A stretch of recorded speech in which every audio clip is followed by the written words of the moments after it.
both of us actually played. You know. Yep, a childhood game, right? To be honest, from my end though, I never played a Crash Bandicoot as a kid. I was always the Sonic kid in that regard. But like, the thing is, I remember playing a Crash game, but it wasn't the original trilogy. It was, I forgot what it was. Maybe the fourth one.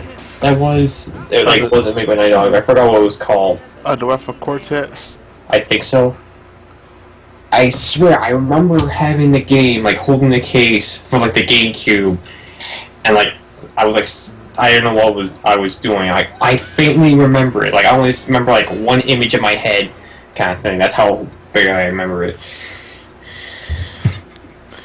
Huh. But I did play, once I bought the original trilogy on the PSN, played them and beat them, and I liked them. Crash 3, I would say, is my personal favorite. It seems most fun to me. Yeah, it's more streamlined. More streamlined and everything packed in one game. I think like the thing that really makes it good for me is the power up stuff you get, like the jump abilities, the spin where you can like kind of like glide, the freaking bazooka. It's like, I don't know, just like that kind of stuff adds more to it. Just for like fun. It gives you powers. Manly powers.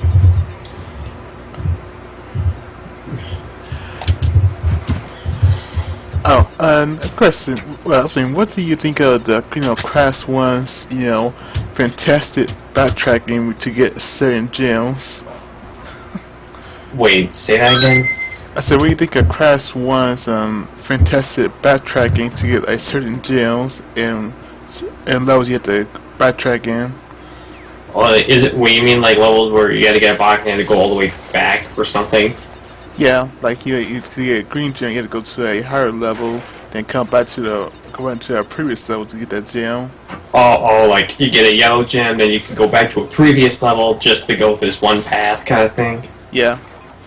I never really did that when I played. I never 100%'d it. Oh, I found, the last regular level called the Great Hall. Yeah. I got a game over there. I was literally on my last life, and like I actually got a few gems when I was playing through. I saw the gems flying by, like what the hell is this? Like when I was like far in it, then when I was like I noted like by the time I was in the air, the gem below me like disappeared. Like if you don't have a proper gem, the thing shrinks. I was like, oh shit, and like got game over. It's like that freaking the level before the Great Hall was the reason why I lost so many lives. Good lord. It's like, food you. Wait, what? Oh wow.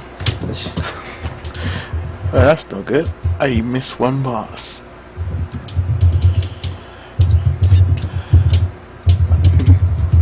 No, well, if you have like one or two things that you don't like about Crash 1, what are they? Just wondering.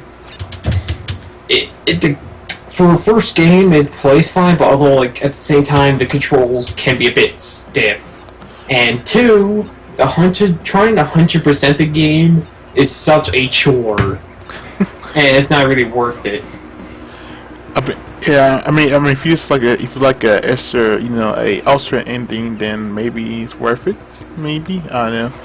You literally skip the final boss. It's like screw you, I got my girlfriend. Bye. Yep, and but too bad this second game, ignores that. You beating the boss and you fall down and you watch him fall to his doom to get another crystal.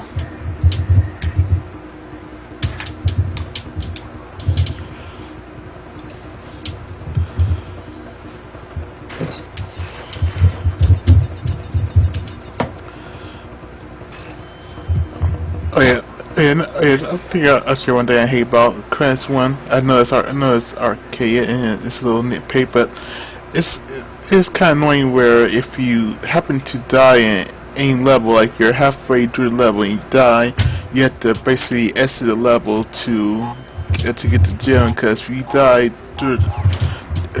near halfway in the middle way of the level, you have to exit because you won't be able to get the gem or key. Well, I'm not sure, but mainly gem. Yeah.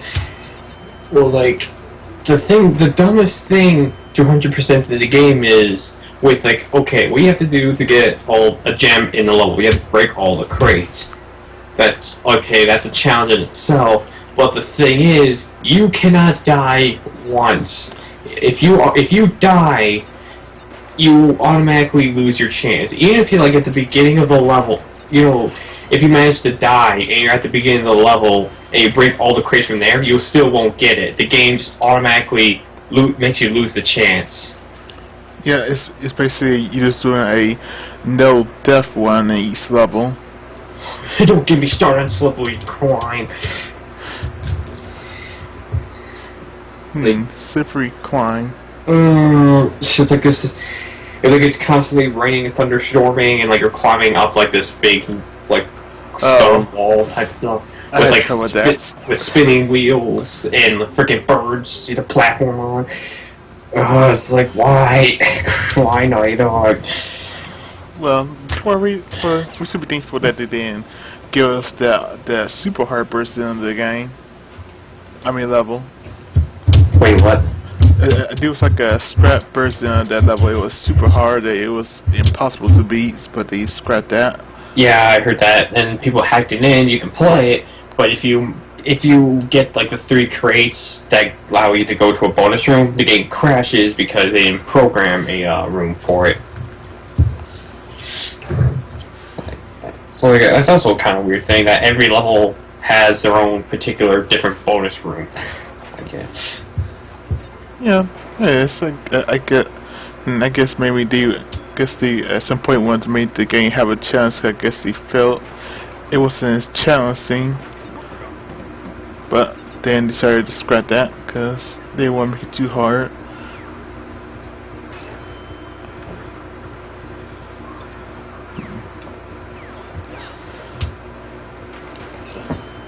Like Super Mario Brothers 2.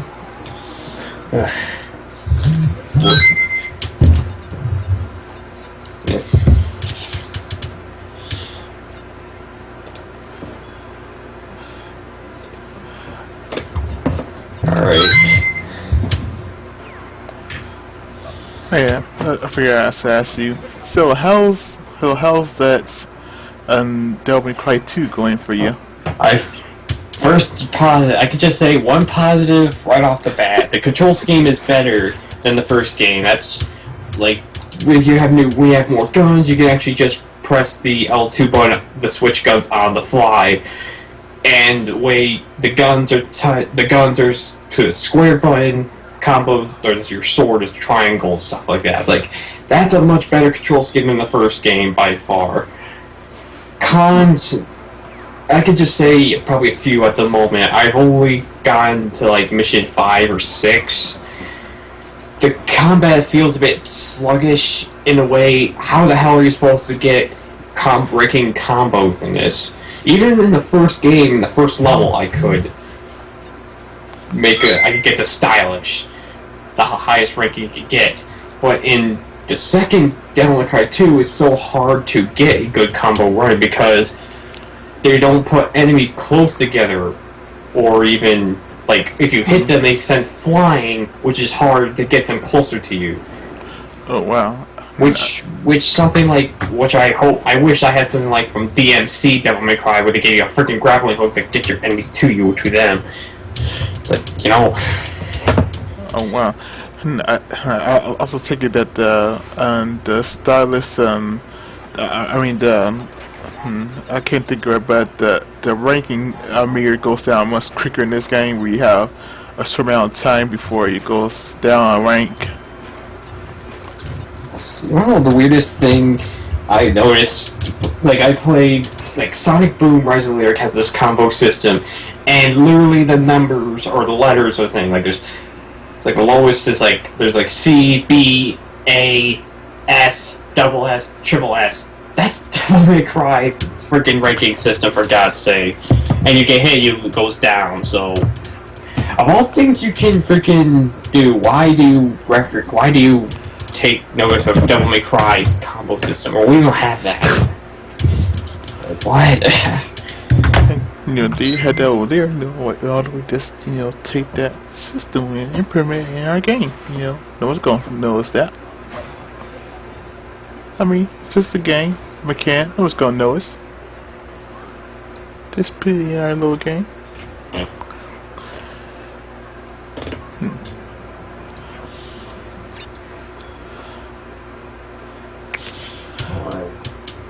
And Kristen. Yes. And Boulder levels or Warhog levels? What? Wait, what? The Warhog. Hog level. The Werehog or what? The hog levels or the Boulder levels in Crash 1. Which one you hate more? I really don't have much trouble with the freaking Boulder levels. Boulder Dash. Want you special? I died too many times to it. Well, I think the levels are even more. The levels are more of a pain when you try to get 100% on those. Where in the first game, if a boulder breaks a freaking crate, it won't count. It's like, damn it. Yep. Yeah. Which makes Crash 2 such a dick move, because in Crash 2 they actually allow, if in the boulder levels or whatever, if something breaks the crate, it'll count. But there's this one particular metal crate we have to belly flop on, will not get broken by it. It's just tucked under the boulder, just so far, just barely misses it. So you have to go out of your way to break it, which takes a bit long because of the belly flop. Yeah, no, it's just I'm gonna break that boulder. Nope, just gonna jump over it, miss it. It's wow. Well, thank you, gang. That's gonna hit for me, but no, you didn't have to be a dick about it. The first time I ever got any notice of Crash Bandicoot vibe was actually Jak 2. Have you ever played that? No, I played the first one. Jak 2. Jak. See if you want to just be curious. Jak 2 is the hardest game in your main trilogy. I can just tell you that right now. I think I did play a little bit. I think I did. Remember, I just had problems finding my way through the game because I was lost. I was completely lost, so probably that's why. Yeah, I'm bad at games. You're good in your own way. And that's what counts.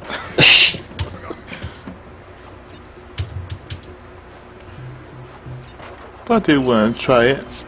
The horror game. You actually want to know one funny... do you know a YouTuber named Kedigarus at all? Ring a bell? I heard the name of that before. Ever since game, but maybe. James Kedigarus, I think his name is. He goes by. He actually made a kind of a cool observation with the Crash Bandicoot games and the Uncharted games. If you actually look at the box art for all the Crash Bandicoot games 1 through 3, then look at the box art for the Uncharted games 1 through 3, they all share a similar theme. The first Crash Bandicoot game had a forest in the background. Uncharted 1 had a forest setting in the background. The second Crash had a freaking snowy area in the background. Uncharted 2 had that as well. And same for Uncharted 3, where Crash Bandicoot 3 has a freaking Egyptian thing in the back. So does Uncharted 3. It's you lucky bastard. Oh, I see. It's and it's just in the fourth game, you ever notice that every Naughty Dog game, the fourth game is always a freaking racing car game? Yep. Then with Uncharted 4 is secretly uncarded.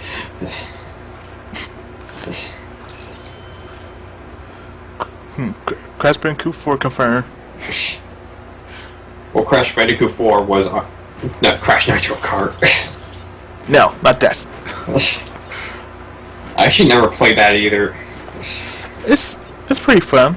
It's just like Crash Team Racing, just a little bit more. It has a nice little story, and it's pretty fun. It just takes a while. Just had actually a fun little fact. They actually said that when they were first developing a race game, the first thing they did was actually they recreated one of the tracks of Diddy Kong Racing. And it was like this pirate ship kind of thing to it. Wasn't like a placeholder for it's like a placeholder for the level. I don't know. It's just like they recreated that track just to see how Crash Team Racing or whatever would be like. Just for testing grounds. That's all. That's neat. Which is surprising because like they basically recreated an N64 track on a 32-bit system. Like, huh. Oh wow. That's pretty neat.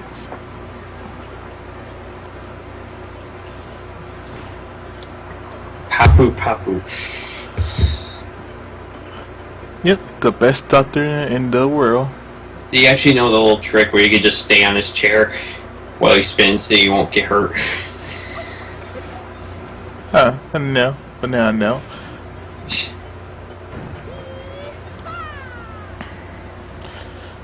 I was reading. Well, I think I asked before, but did you have like a level in this game that gave you the most trouble? I mean, is it a level that gave you the worst time? I think, as I stated before, was the level before the Great Hall. Holy freaking! Or at least it was one of the levels, like in the final area, leading up to Crash Cortex's boss or lair, whatever it was. Like, I know for a fact that one of those particular set of levels in general gave me trouble. You didn't have time with the toss it the bouncing barrels and. Don't get me started. No. Go on. No. Those are bad times. Man. I don't want to be looking. Also, you want to know the worst thing though about the Crash games? I had to my original hard drive for my PS3 was running low on space, so I had to upgrade from like an 80 gig thing to a I forgot how many. It was like a 250 something gig. I can't remember, something like that. And for some reason, I thought when I transferred the memory, my PS1 games memory would never transfer, so I basically have to play the Crash games all over again. Same goes with the Spyro games. Oh boy. And I 100%ed both Spyro 1 and 2. It's like, this sucks. It's time to go back to Crash 1, 2, and 3. Yeah. It's like, I've been too busy playing Titanfall and Devil May Cry 2 lately. I freaking love Titanfall. Or 360, anyways. Yeah, I heard, but isn't Titanfall always online? Yeah, that's the biggest drawback, really. It's like there is a kind of a campaign, but it's multiplayer online as well, in a way, like co-op online. So, yeah, the game can't really be a good game unless it's online. That sucks. I mean, if you just had like a offline mode, I mean, just like offline where you just play this is story, then that'll be fine. But yeah, that was I don't understand what was the reason behind that. At the time, like maybe there was maybe this is my probably idea on it was the. Do you remember the whole case of where the Xbox One it always had to be online or whatever? Yeah, I remember that. And maybe they were thinking, since that was going to be a design thing at the beginning, they were going to do that. But since they removed that, I guess it was like shit. And I think the game was a launch title, so it had to be in development for a long time. Knowing that, I think it was launch. I think it was. Even then, the gameplay is so freaking fun. With the whole parkour thing, the mechs especially. Parkour. Parkour.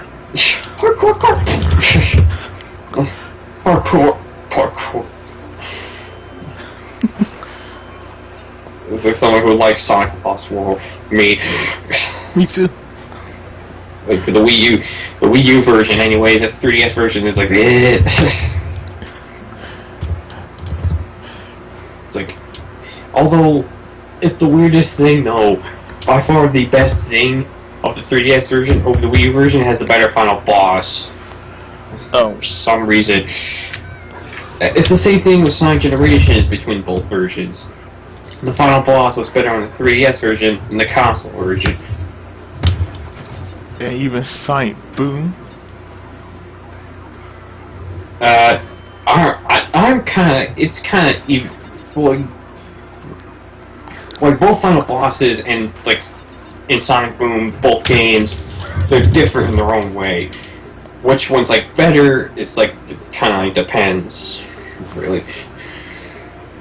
Personal taste. I guess. I do like how the final boss in the Wii U version is the kind of thing where you use all the characters in their own way. Also, lyric is like no pushover. You gotta like be careful. Yeah, but too bad lives don't count. I mean, matter. True. Hey, there, I'm gonna be sure. Ooh, our rings. Don't worry, I got respawn. Like, yeah, the only way to live is to die. And to die is to live. Because we're Sonic heroes. Wait. Well, I always had the thing where my health was always like it was doubled from like 100 rings to 200 rings. Because the only way you can get that is you actually have both versions of the game. The Wii U and 3DS version connected together. That's what it does. I saw in Giant's View. It's basically like it's like you're paying for DLC, but you're just using the game to unlock that little feature. It's the kind of same thing with Sonic 4 Episode 1, Episode 2, how you unlock Episode Metal. You have to buy both Episode 1 and Episode 2. You know? But it's like, people were complaining about that. It's like, Episode Metal is technically Episode Metal is in Sonic 4 Episode 2, but it's locked unless you have Episode 1. And 2. Well, like, of course, like, which I don't mind, because, like, that's kind of like how the lock-on thing was back then for Sonic 3. It's like, Sandopolis Zone and Mushroom Hill and all that stuff was in Sonic 3, but you couldn't access it because it was, like, unfinished or whatever. Wait, if I may say something, excuse me, it's Mushroom Valley, thank you. You know, it was called Mushroom Valley and like beta, I guess. Yep. I don't understand what was the main difference between Hill and Valley, but whatever. And I can imagine those hardcore, science fans where if you mispronounce something wrong, they will get mad and try to tell you that you said it wrong. Because I had something like that. It's like I was about to say. It's like, oh, you're one of those kind of people, aren't you? Yeah, now those are like, and sorry, I didn't mean it. And this, it's I'm a nitpicky bastard. Yep. Hmm.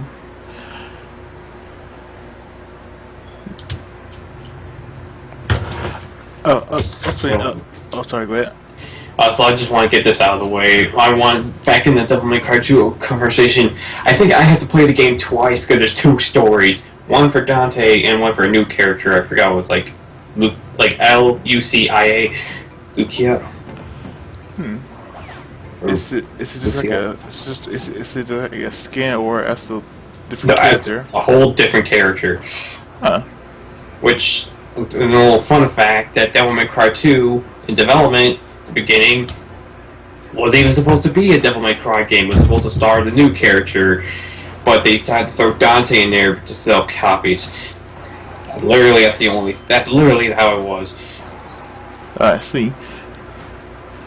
Okay, Dante, here's your role. We're gonna draw you in the second game because we need some more copies. So you're up for the challenge to face more undead and demons? Dante shrugs. That's the... Oh, boy. Yeah, sells millions. Anyways, you were going to say beforehand? Oh, yeah, I can't remember now. Damn it. He also, I love to say, freaking Naughty Dog loves the color green for some freaking reason. Like, seriously. There's green everywhere in all their games, in some way or form. Yep. Green plants, green moss, green trees. Green eco. Green pants. Freaking Last of Us is nothing but foliage everywhere. You can see that we like the color green, don't you? Like, god damn it, now he doesn't get it. Let us emphasize that we love green. Yeah.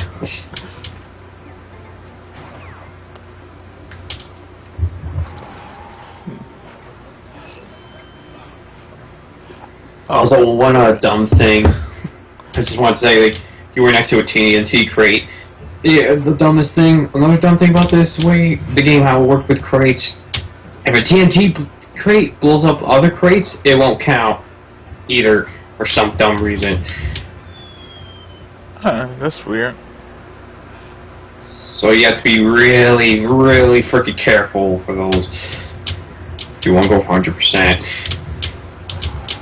Yeah, I passed. I'm just saying, anyone out there. Yeah, no. The good tips. The great tips that we all need. I don't know if these kind of things were massive oversights or they were intentionally there to really mess with you. I don't know for Naughty Dog's sake at the time. Well, probably. That's in never. No, because when did this? Were they on a deadline? Were they at a deadline? Because I think Crash 1 was released in 1996. I can't remember, but maybe they, I guess, probably had a deadline to release it for Sony's PS1. Yeah. Well, I think like this and Mario 64 came out the same year. I think. To Wikipedia. I'm way ahead of you. You focus on your game. Crash. Bandicoot.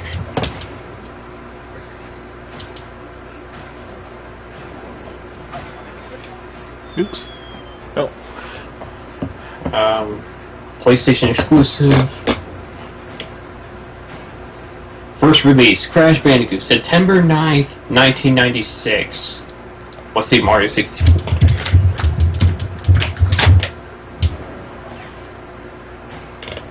This was released June 23rd, 1996 for Japan, but it was released in America September 26th, 1996.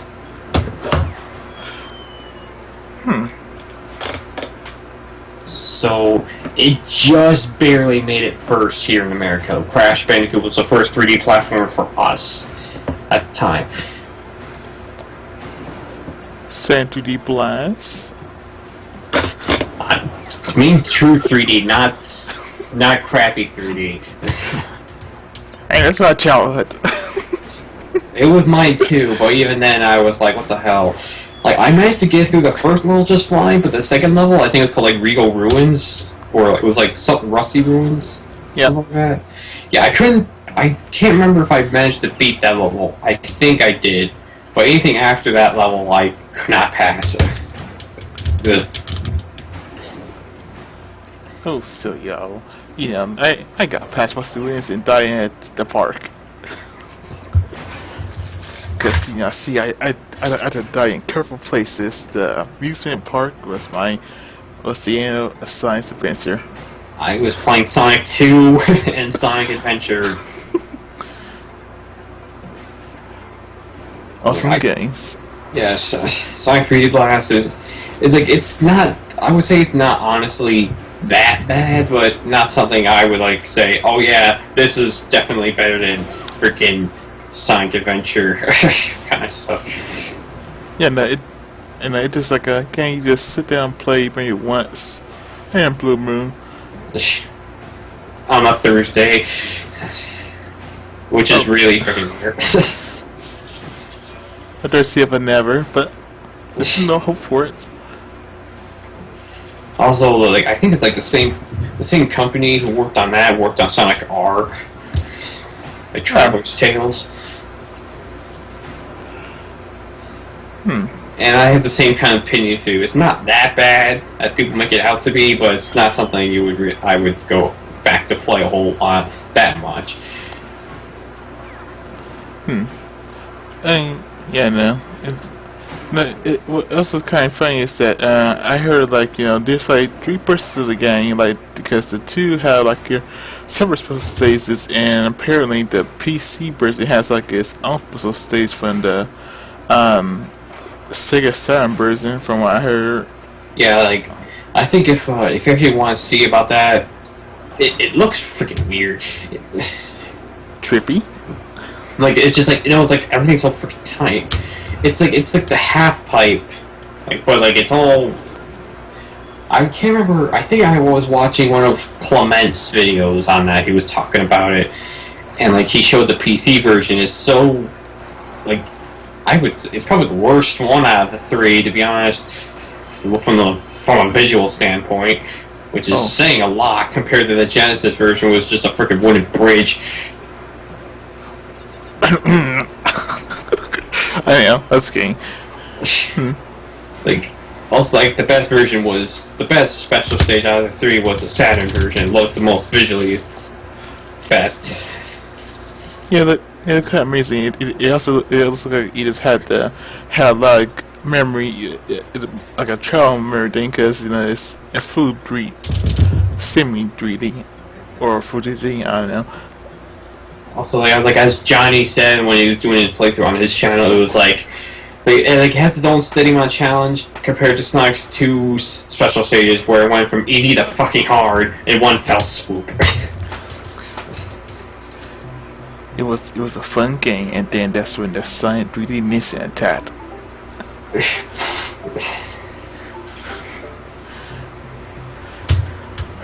I think I remember, like, when my Nana and Papa gave me the Sega Genesis because they didn't want it anymore, I used the freaking level select code to get to the final boss on the Genesis version. It's like, screw this, level select.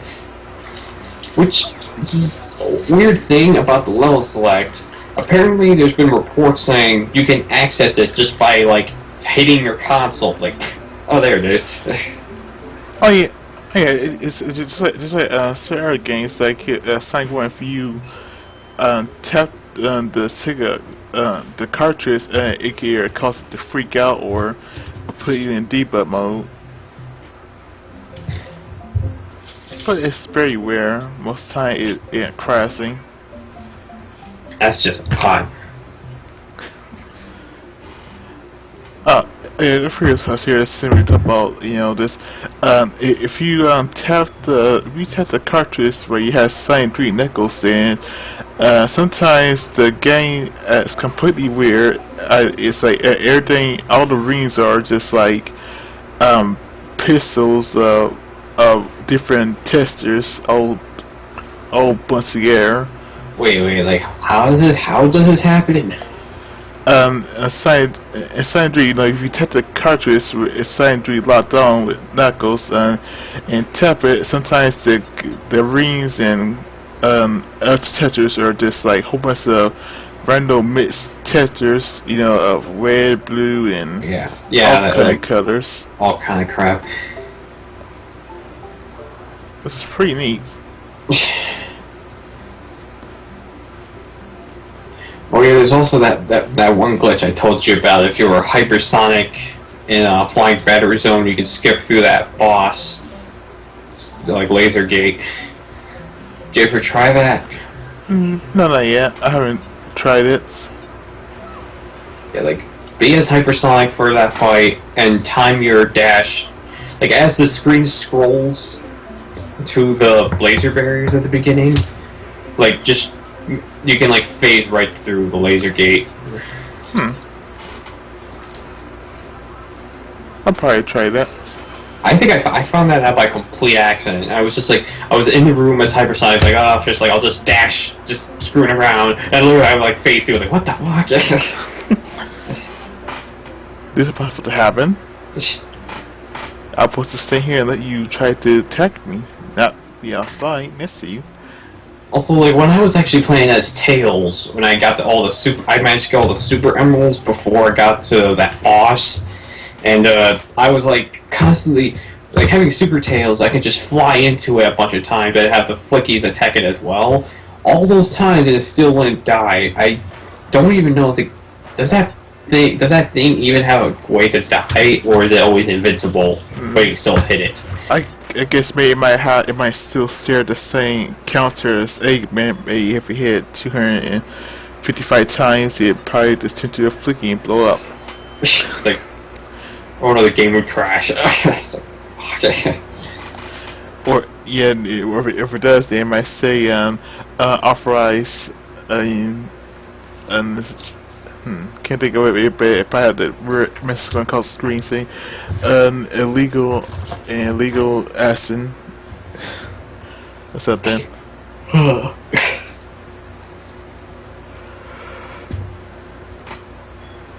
22% done. We're halfway done. No.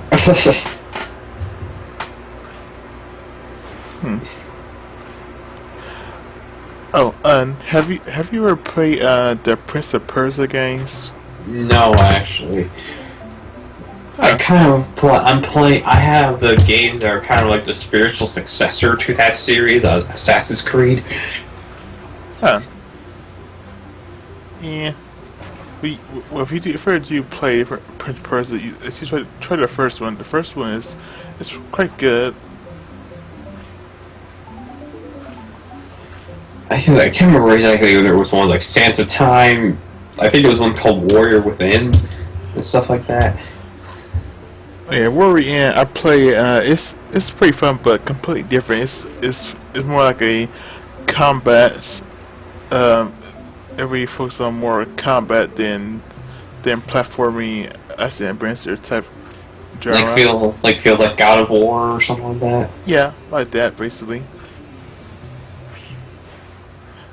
I mean, it's fine, but it's not as good as Prince of Persia. It has its puzzles and it's in platforming with some good action, and it's a very good, unique game. There's all these game series I want to. There's all these different game series, and all of them have their particular fans. It's just like I want to try to get to the series I like in my own pace. It's just like I gotta go through the Assassin's Creed games, Mass Effect, freaking Pac-Man World, and stuff like that. It's just Devil May Cry. Like I gotta go through all these series right now.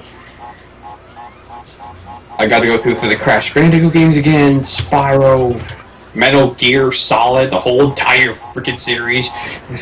I have Metal Gear. I have the freaking Legacy collection for the PS3.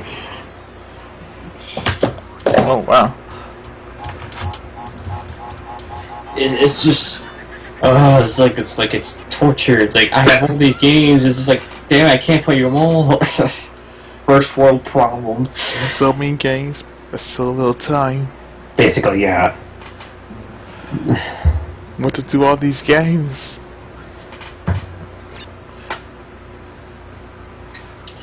See, was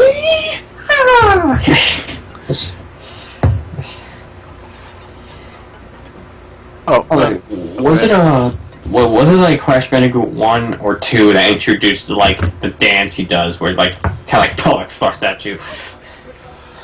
It was I think 2. It's funny, like I saw like literally that dance came from a Japanese commercial. And Naughty Dog was like, we love it. Put it in the game. Or I don't know if it was the other way around. Who knows? You were saying, or you were about to say? Oh, hey, have you ever played a game called Bomberman 64? I think I did. I remember playing a Bomberman game on the N64, but I can't remember what one. I don't think it was I don't think it was Bomberman 64 exactly, but I remember a Bomberman game.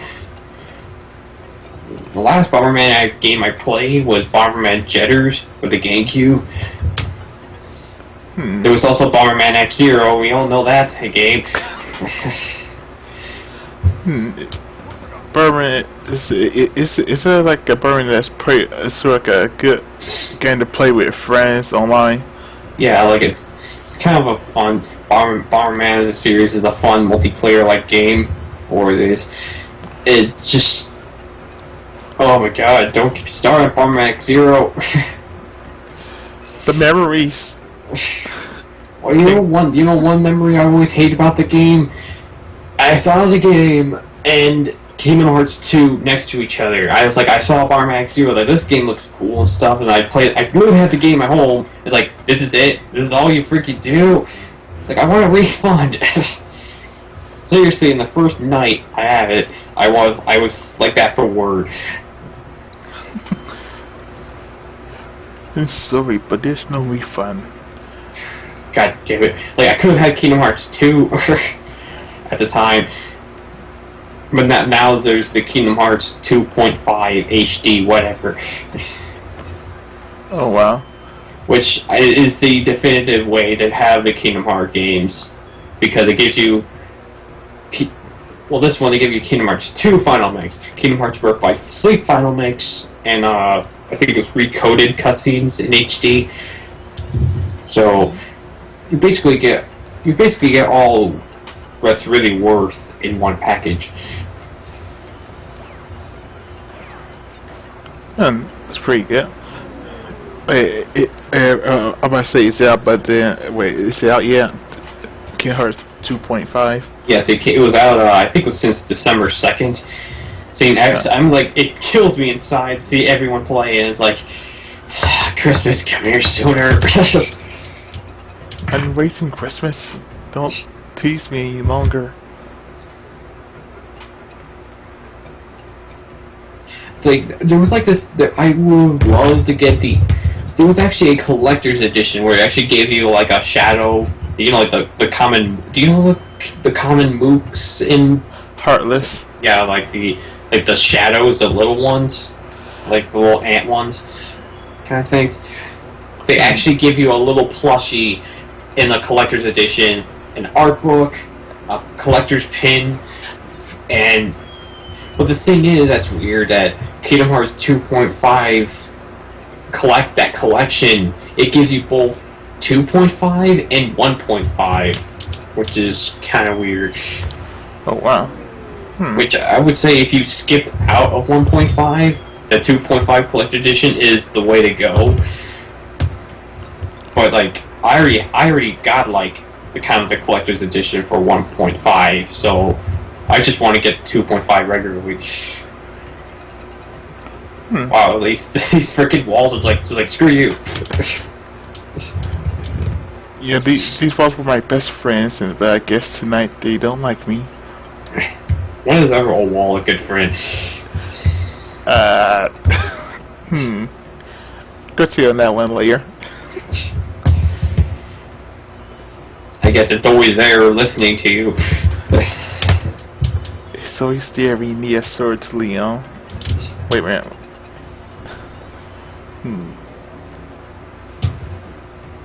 The walls have ears. The walls have eyes. Gasp.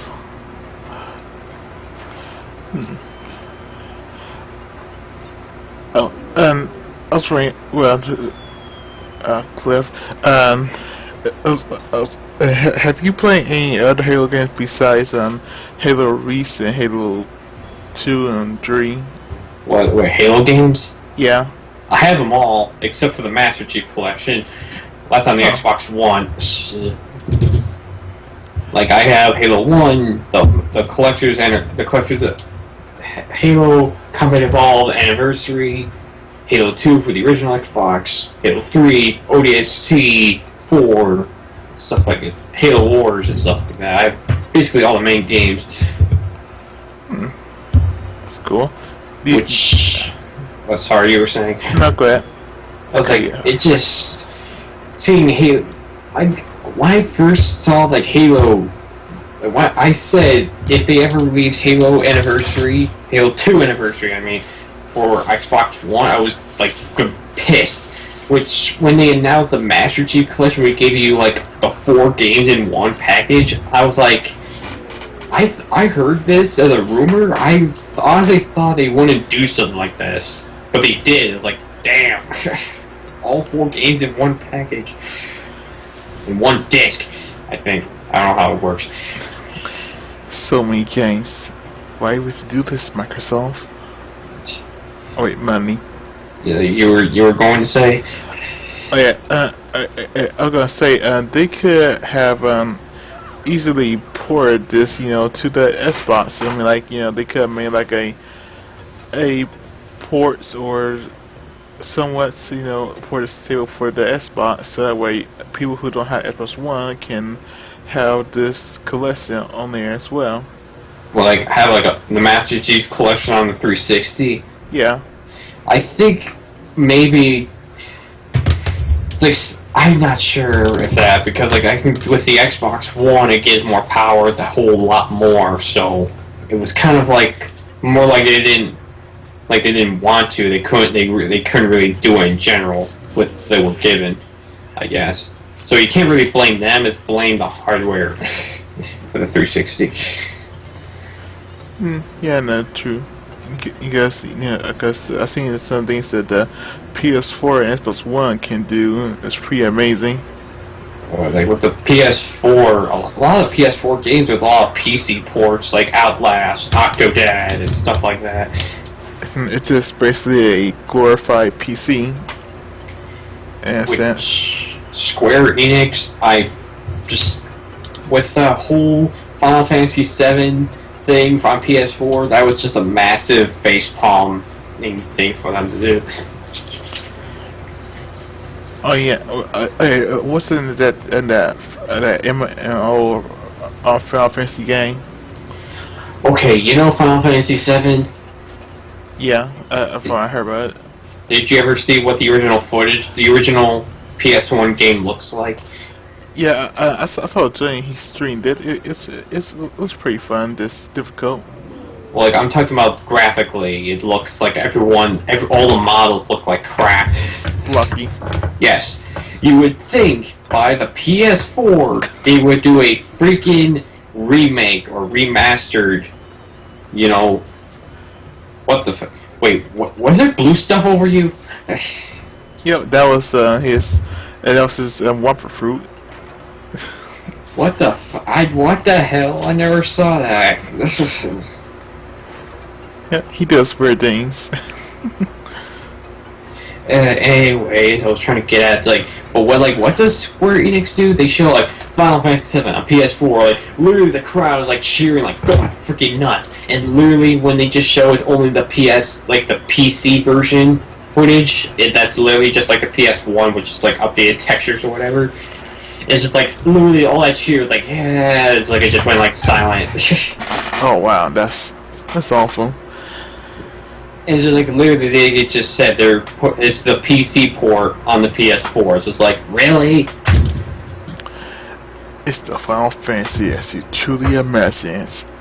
And you know what the biggest kick to the balls about that?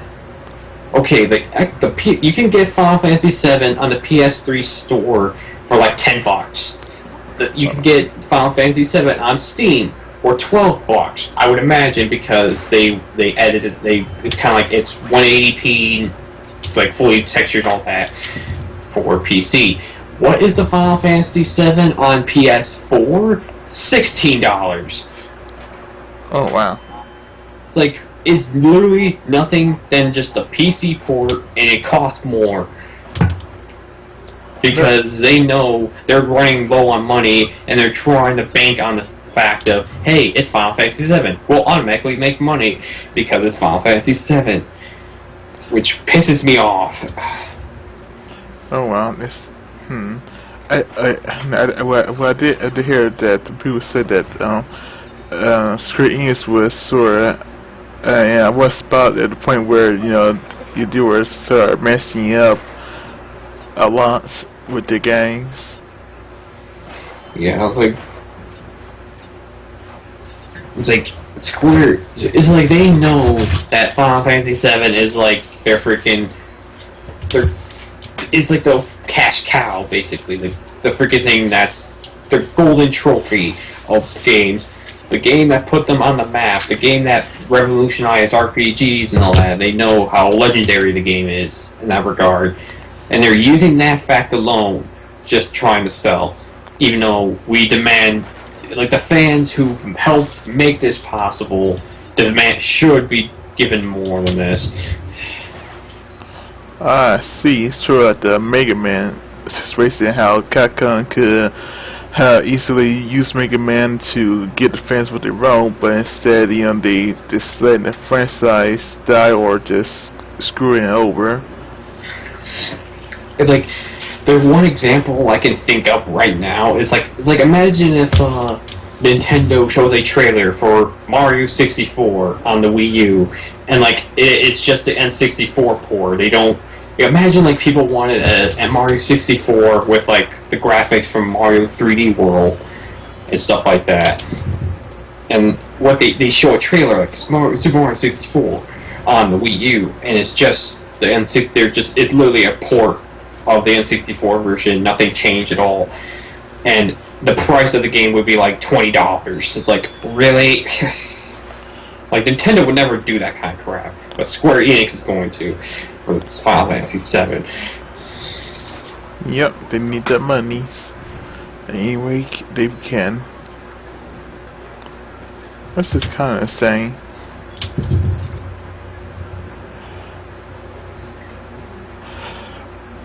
Oh, I need to do a clarification for this. I saw on Twitter today that apparently Ubisoft messed up it's making a port or making a game of Tetris. Well, Ubisoft is like whenever I see like a Tetris game out, they always like I think it's like Ubisoft that does stuff like that. Like what's going on with? I actually saw Tetris trending on Twitter. What's that all about? Apparently, from what I saw from Flame, I guess they messed up a port of Tetris because I seen like a little tweet saying there was like little memes of people saying what is a Tetris, and I'm guessing they fucked up. Let me see. Like I saw Tetris. I didn't see what was going on. Tetris.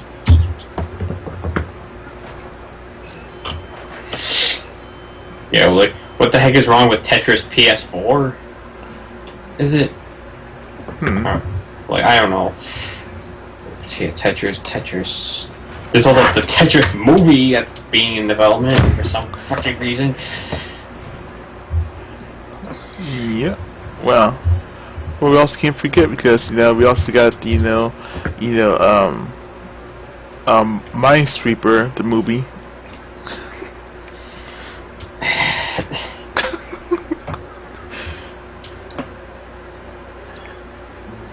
And fan-made Pac-Man the movie. Like Ubisoft's fucked up Tetris. How the fuck how do you fuck up Tetris? It's literally just blocks. It's Ubisoft. It's like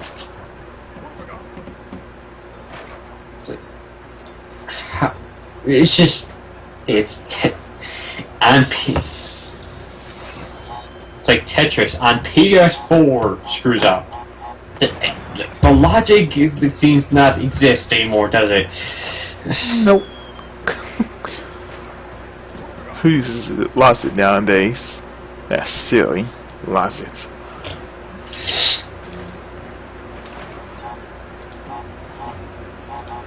It's like, yeah, like how the heck do you? I'm trying to see what is wrong. Exactly.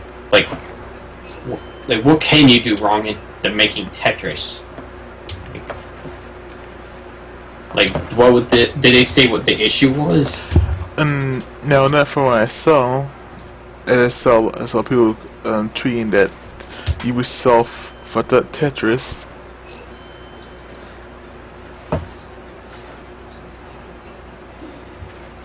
Yeah, there's an IGN video saying what the heck is wrong with Tetris PS4, and it was posted December 17th, which was something that's going on today. So I'm going to see what the hell's going on.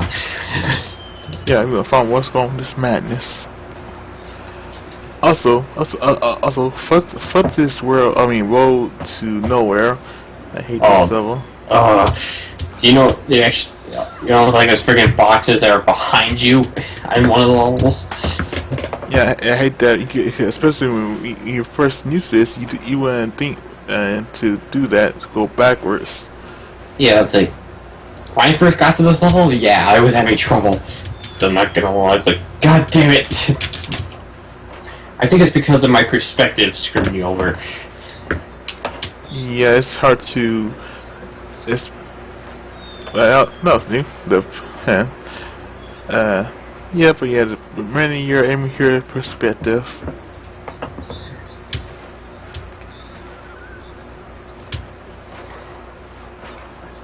Oh, Tetris Ultimate. Oh boy, now self. Good.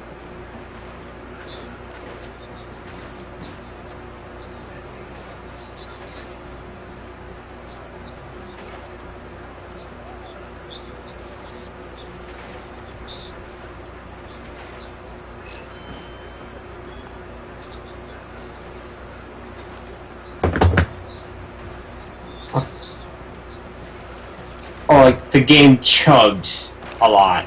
Oh boy. This is it. This ain't Sonic Boom, damn it! No, this is not. We're expecting a Tetris game that uses blocks.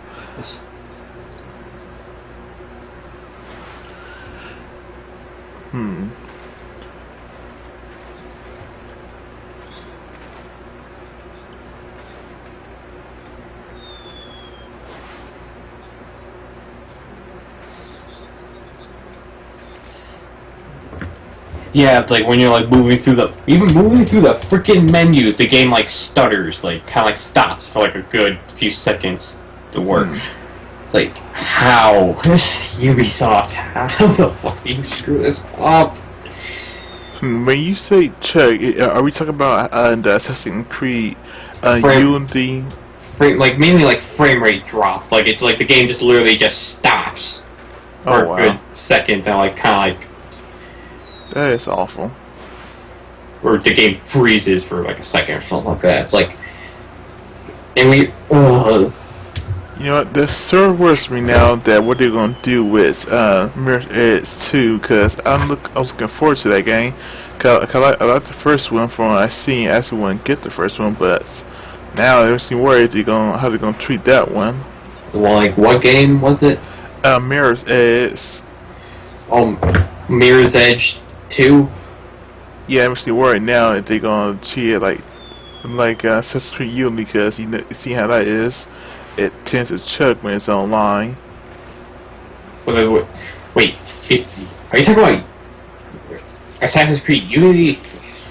Yeah, it chugs online, so that makes me worry what they're gonna do with Mirror's Edge. Wait, just like... Sorry. Wait, were you talking about like Mirror's Edge or Assassin's Creed? Mirror's Edge. I mean, like, I kind of worry what we're gonna do with Mirror's Edge too, because if it's gonna be online, then Mr. Word is gonna be just like Assassin's Creed Unity, where it chugs and it's slow and laggy. So I'm not sure. Well, like, I think like the main focus of the game is gonna be single player. First off, I thought when you were gonna talk about Mirror's Edge 2, you were gonna bring up the fact of like the whole. There was like someone that was brought into development, and there was like a whole petition thing to get her off. Well, what was her face? Dan. Faye, I think. Faye or I don't know. Like I signed the petition. Damn it, I did because one of the things she also. The weirdest thing was EA responded to this petition saying like, oh, like she's never been working with us for this game, or she's never been in development for this game at all. Which brings up the question: if that seems to be true, then where the hell did this news come from? it was the house pool news we put straight out of nowhere. Kind of like the whole San Andreas 2 thing that was going on. San Andreas 2? There was this whole thing, like this news of like Grand Theft Auto San Andreas 2 confirmed, but like it's completely fake. Kind of crap. That's silly. We all know they want to make, San Andreas 2, because it just sounds silly. I don't know. Let's just say, hey, we can make some dumb news. Yep, I know.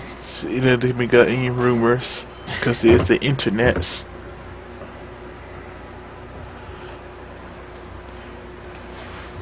And also, I see that you're quite sleepy, Maggot, sir. It's 3 o'clock in the morning. What do you expect? I know.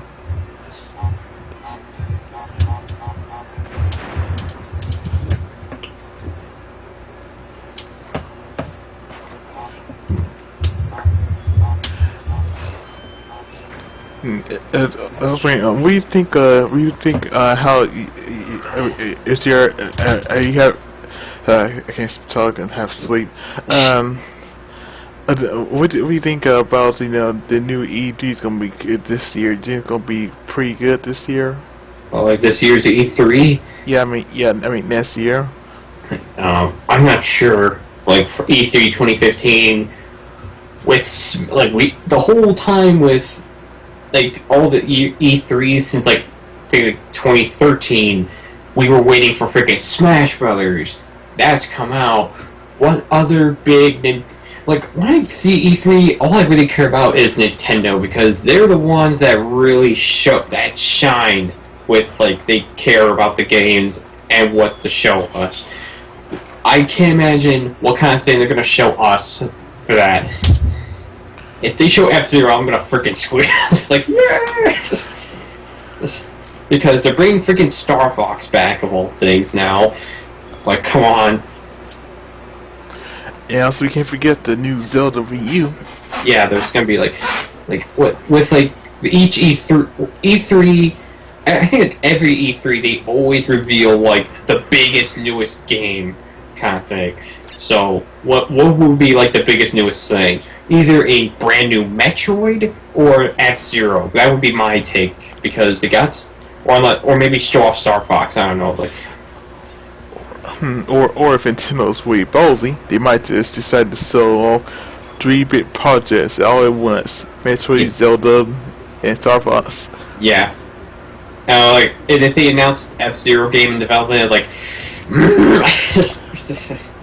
No, see, I want to see another one because I like the first one for the GameCube. Oh, I mean the first one, but not the GameCube one.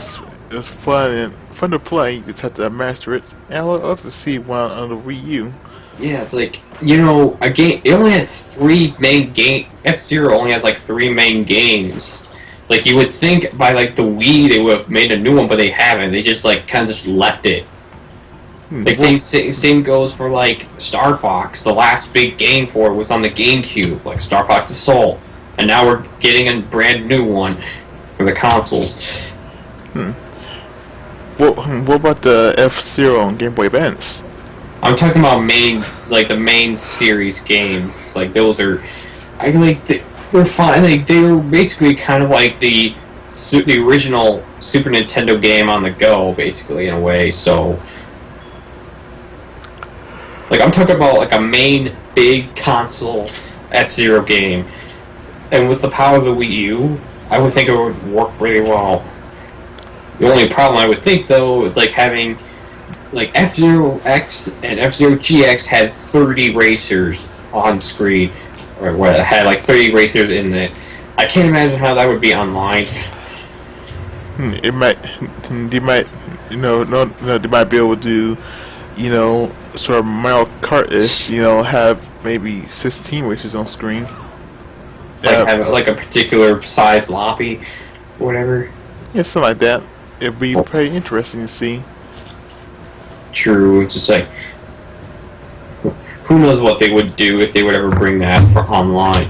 I could have sworn that the F-Zero for GameCube had online, for F-Zero for the GameCube, or maybe I was thinking of something else. I think you're thinking of something else. I think the GameCube didn't really have the GameCube didn't have an online feature at all.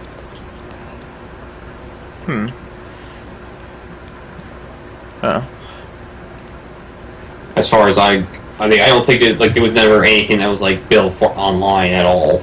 So, well, Phantasy Star for GameCube, was there a Phantasy Star for GameCube? I think so. Yeah, it was because it was ready to get because you need Phantasy Star online to get the Tails Chow. Maybe you had to get an adapter or something like that. It was never built into the thing, kind of like how Xbox was. Probably. Who knows? This boulder. Yeah.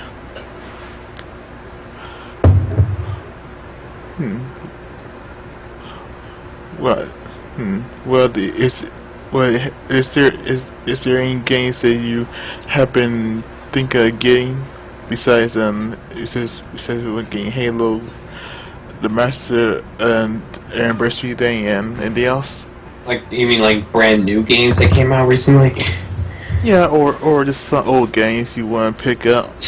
Well, like with I actually saw the Uncharted 4 gameplay. That looks pretty neat. And I played, the only times I've ever played Uncharted was from the Uncharted 3 multiplayer beta that was out at the time. It actually came out on my birthday, so when I got Infamous 2 around my birthday, I managed to play the beta, and I was having a good time. I loved some of the multiplayer maps in that. Huh. That's pretty cool. It's like, so I would think I want to try to play the main games before I play Uncharted 4, because I want to get Uncharted 4 for PS4. There's also Destiny I want to get. There's a lot of PS4 games I want to get. There's Destiny, there's Infamous Second Son, there's Killzone Shadowfall, there's Outlast, Octodad, Strider, and all this kind of stuff. Yeah, and Don't Starve. I've always been curious to play that. Did you play it? Yeah, I play. It's pretty fun. It's like a it's a survival horror type game where you need to survive the nights. You build resources to survive, and eat food so your sanity stays up and you don't go crazy and start seeing these little cell creatures at night where they attack you if you get in the dark. Okay, so it's kind of like Minecraft, but like you're building to survive, literally with food and all that stuff. Yeah, pretty much. Like I know how I've seen the game in action a couple times. I know how it functions in that regard. So, like, what's it? What do you have it for?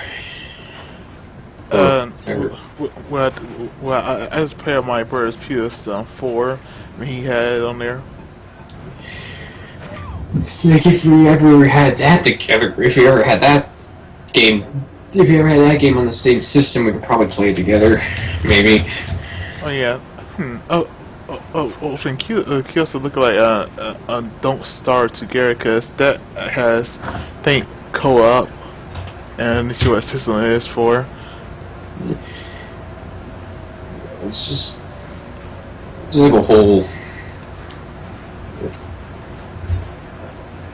I'm just like wondering. There's like also some other games like they were launched how like Knack for the PS4. And I see my brother play that. I know this doesn't look pretty good. It looks it's okay. Yeah, Like, it's really okay kind of thing. it's just your basic platformer, nothing really special. It's if you make it turn giant, have co-op. That's where he is. Yeah, it was mainly just to show off the particle effects when like you grow in size or you fall into pieces and stuff like that. It's supposed to show that kind of stuff off. Really, I think that's the main purpose of it. Yep, pretty much. That's a tech demo. It's Also, Alien Isolation. I want to try to get it.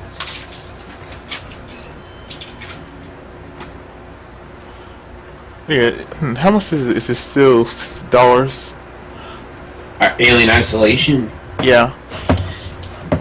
for PS4 or whatever. Well, let's see.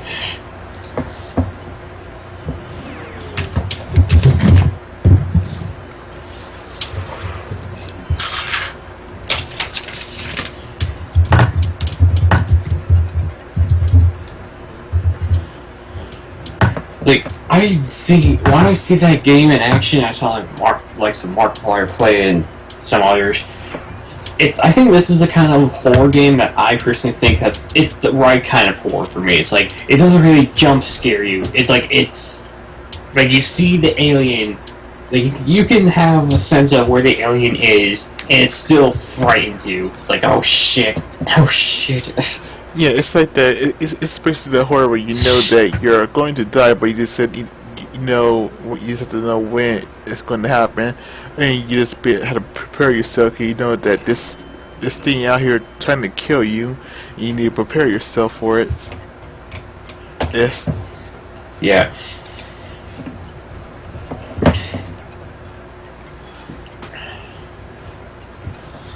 On Amazon, it's like $40 for Used. PS4. No, new, Ah, okay.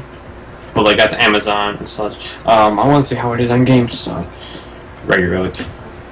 I would imagine it being like the 50s, probably. Or 59, going down plus tax, so 61.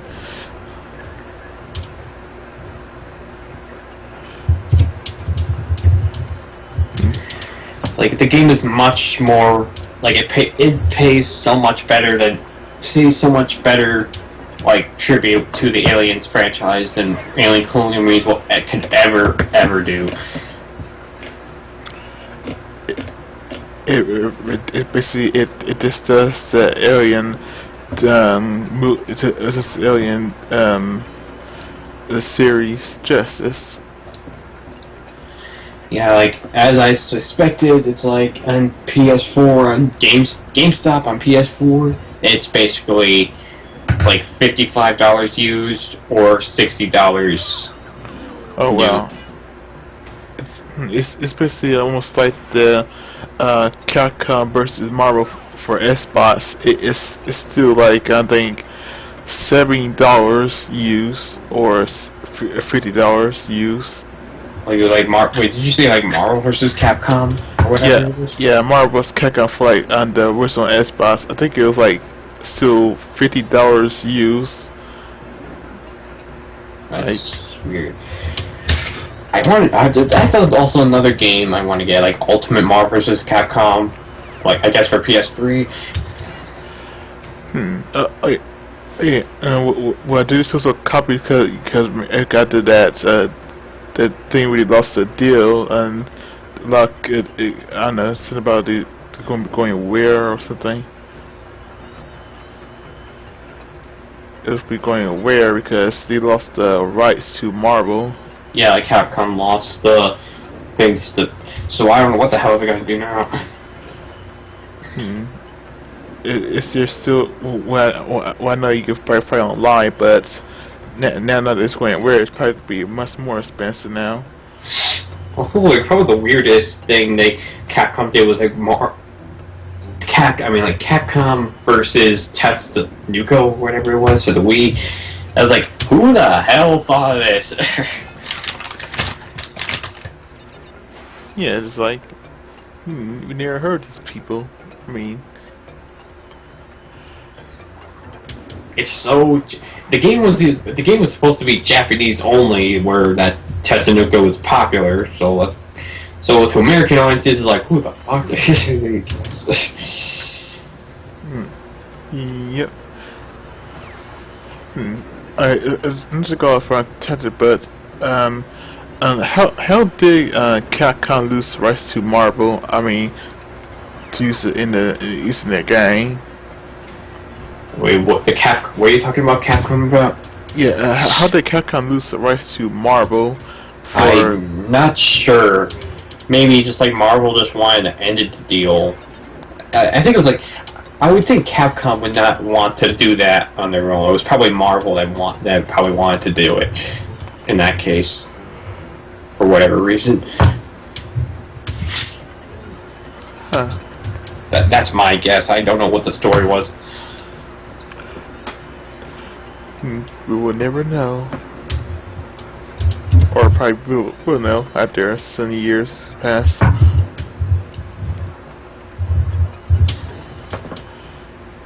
Like the license, it's like the license expired, and I guess Marvel didn't want to renew it.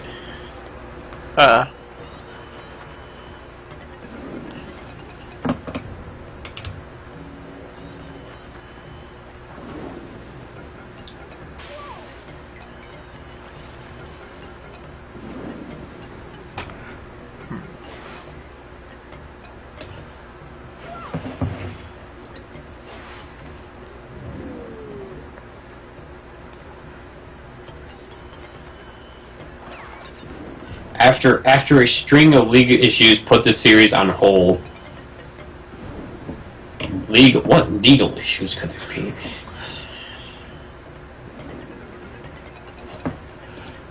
It's just weird. Oh no, the legal issues.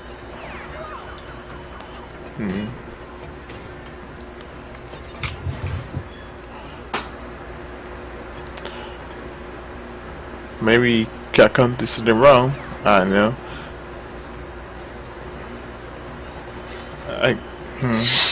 Because I know I think it's also where I think maybe Capcom had like some sort of like they also had like I guess like legal issues with something else like Undead Rising, because I heard that they got Sora almost got sued for Undead Rising. For what? I think for copying like a movie, making a parody, copying a movie from for One for One. Wait, what movie were they parodying? I can't remember, but it was supposed to be like I guess some sort of a zombie movie where it's like a horror movie and some sort of mall.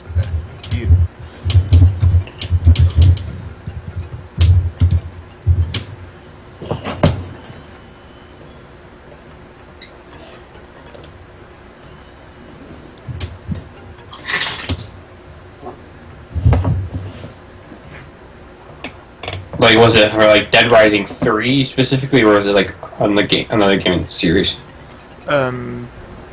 Dead Rising. I think it started with Dead Rising 1 or 2 that the issue came up. I think like, when I first typed in Dead Rising lawsuit, it said Capcom is victorious in that, so they didn't lose it. I remember that whole freaking case of like Lindsay Lohan was like, "Oh, you used my image in the freaking Grand Theft Auto 5." You know, it's not just like they're like, it's like shut the fuck up. Like, yeah, no, and I also remember that one about the Western model her about the porcelain videos something. Like anyone can like everyone's just do like a freaking lawsuit so we can just get some gain out of it, I guess. Yep. Yeah, they get money any way they can by being petty.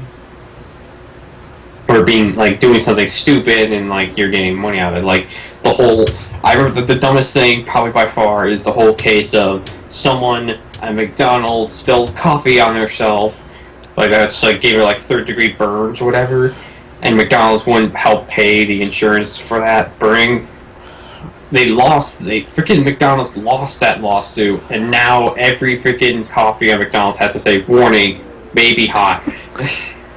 Oh, that's not the worst of it. And there's this one lawsuit where someone had like I think a chip, Chips Ahoy cookies, and it said that it was like, I guess maybe throwing cookies in, and the council said that there was 18 or something, and they sued because of that.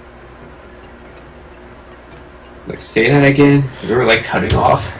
That's not good. Someone said that they sue because a product, I guess, some cookies wasn't didn't have the right amount of cookies as advertised, because it supposed to have, I guess, maybe like 20 cookies and they counted and they had 20 cookies, so they sued Chips Ahoy creators for it because they didn't have the right amount, and guess they won. It's like 100 chocolate chips of fun, and like someone counted the chips is like not that enough or something like that. Yeah. Ooh. There's also the fact of the Oreos double stuffing. They look at the Oreos. It's not double stuffing. It's 1.5 stuffing. It's like, for fuck's sake. Yeah, now I saw most cartoons use those lines say, "I'll sue you." I guess people don't understand that's a joke. You don't sue people. I mean, just don't do that.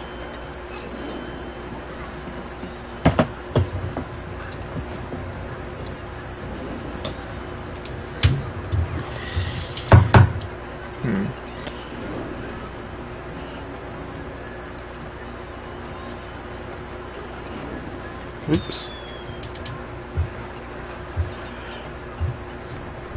So, oh yeah, have you played any other games besides Devil May Cry 2 and let's see, it's like, and damn it, I forgot.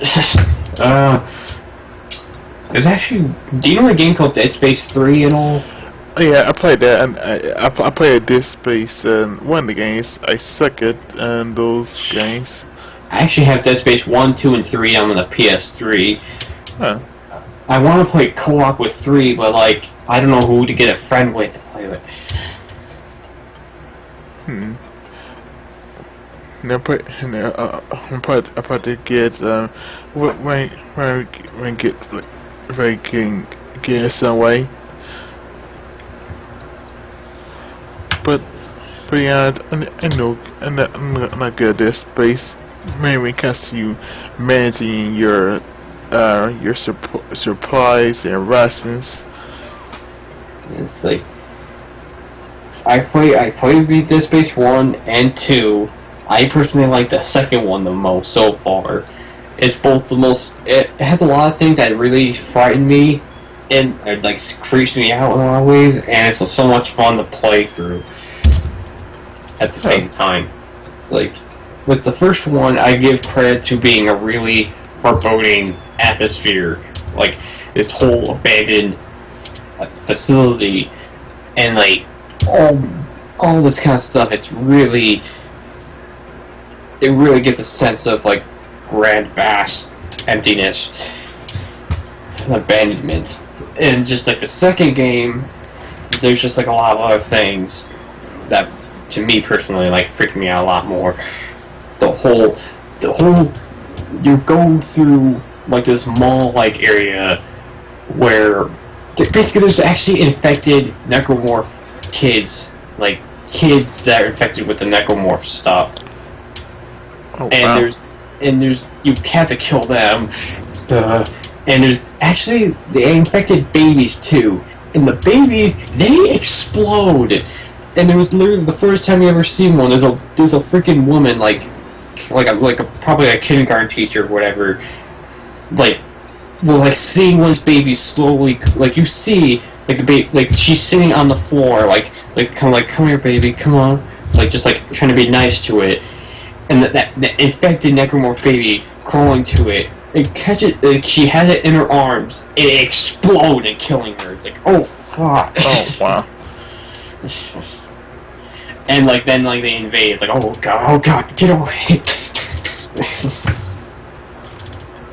Like this, that kind of stuff freaks me out more than anything. Like it's the kind of stuff that really messes with you. I guess emotionally messes with you in that regard. I guess.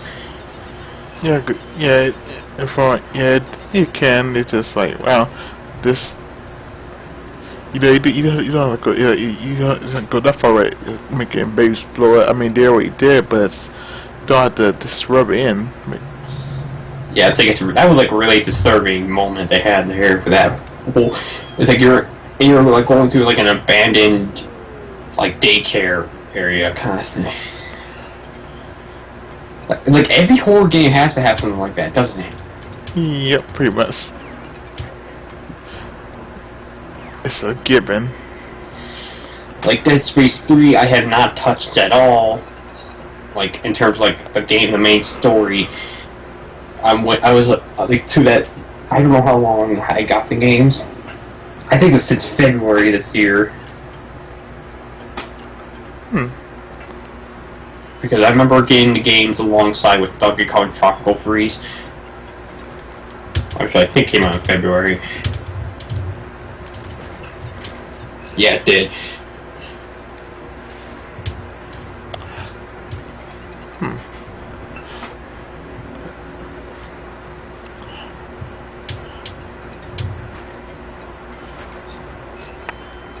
Is okay.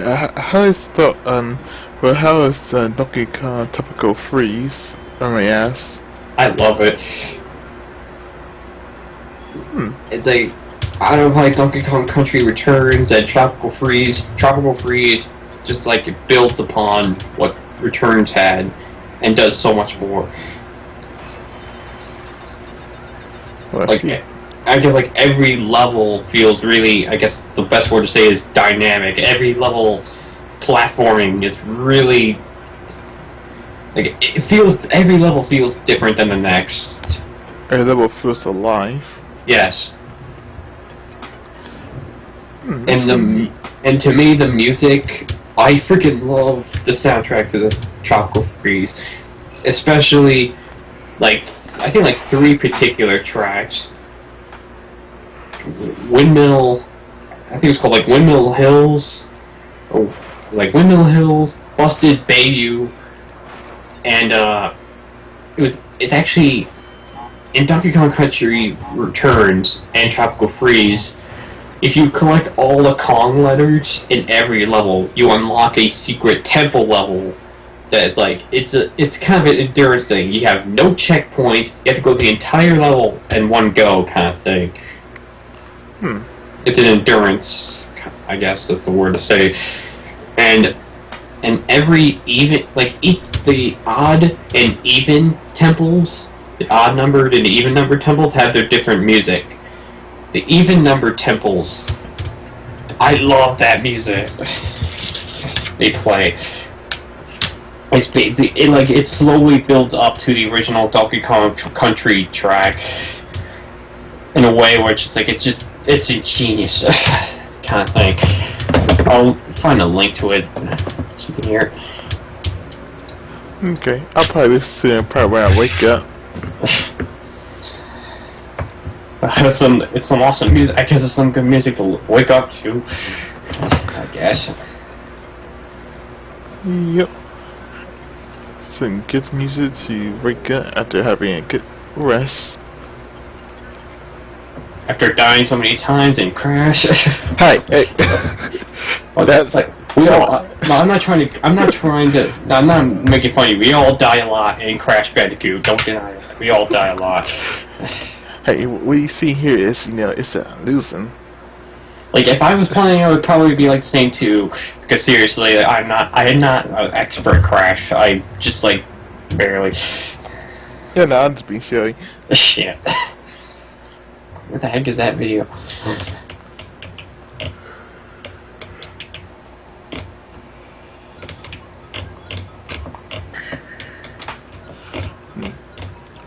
Here's a stream. Well, have you play Crash Bass? No. It's a pretty fun party game.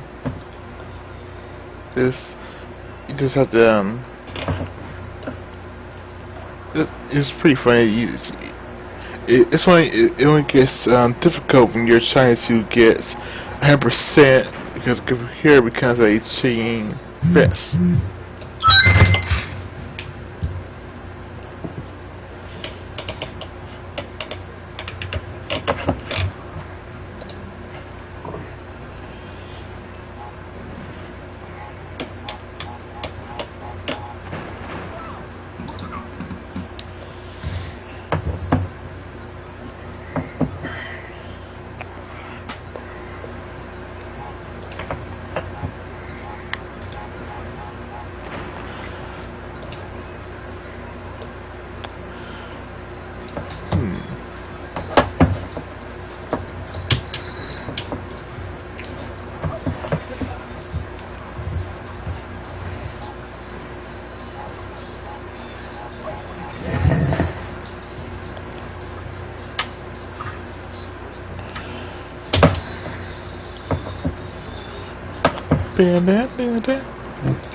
Yeah.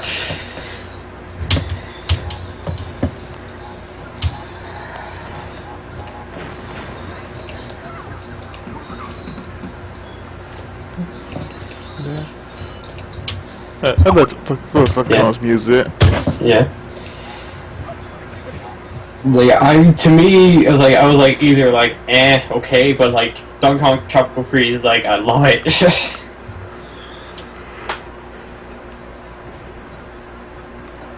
I think it just sorry, I just have to see I can't speak anymore. That's my train don't. Freaking Koala Kong.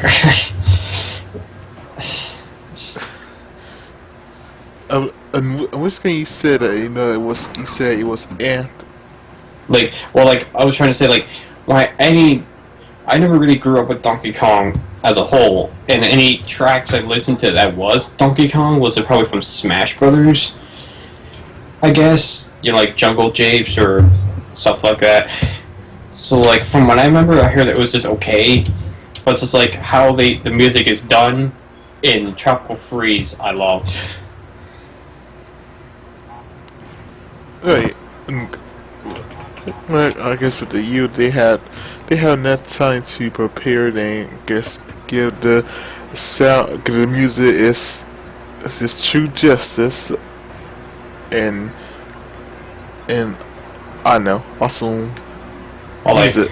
I do love I do want to actually listen to the original Donkey Kong Country music. The main theme itself is pretty good, pretty damn good. It's like one of the big music tracks from Nintendo. Like we got Yoshi's Island music, we got Mario's the World 1 music and stuff like that. It's like we got those big staple for their franchises. Pretty good.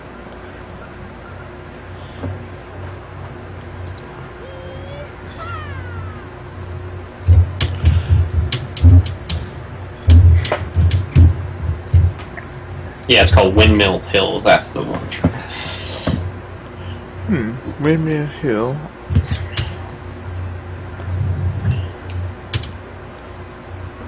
Sounds sort of familiar, but I probably just think a side game.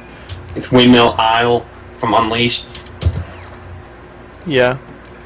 Yeah, like I was literally getting that name mixed up. Is it called Windmill Isle? No way, that's Unleashed.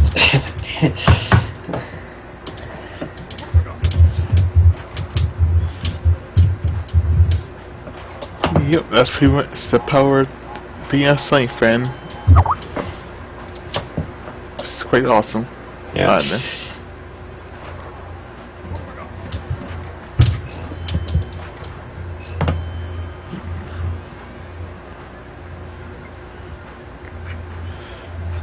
Alright, and one question: have you? I asked it all. I'm like, have you played a game? Have you played the series, The Elder Scrolls? No, I'm not much into that kind of genre in gaming. I guess you could say. It looks pretty fun, to be honest. And once you sink a lot of time into it, but with my schedule, I have shit to do. Yeah, I can understand. Well, if you're to get, I mean, Skyrim is it's a pretty streamlined game. You don't really spend a lot of time unless you just trying to get 100%. Then a lot of time will be wasted. But otherwise, you don't really see that much into it.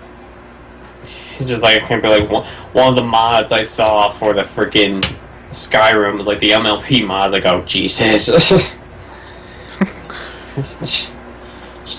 literally freaking like Pinkie Pie arrows and like freaking armor for their heads and moves. It's like, what the hell? You get a smile. Just like now, like smile now, die. Smiles are bring happiness. And death. Wait. You know too much. Now you must suffer.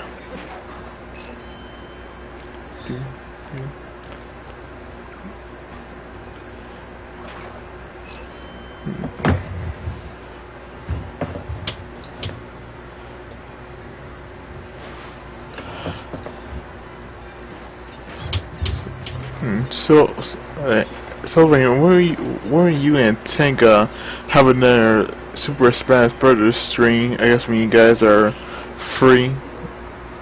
Or I feel like he's done with testing now. He's basically on holiday break now. So I guess like whenever he would do one, I guess you'd talk to him about that and anything.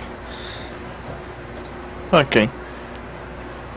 But be able to sit back and root, say, to him as you take out the team foes and friends. Like, I'll be the champion all the time. Smash Brothers.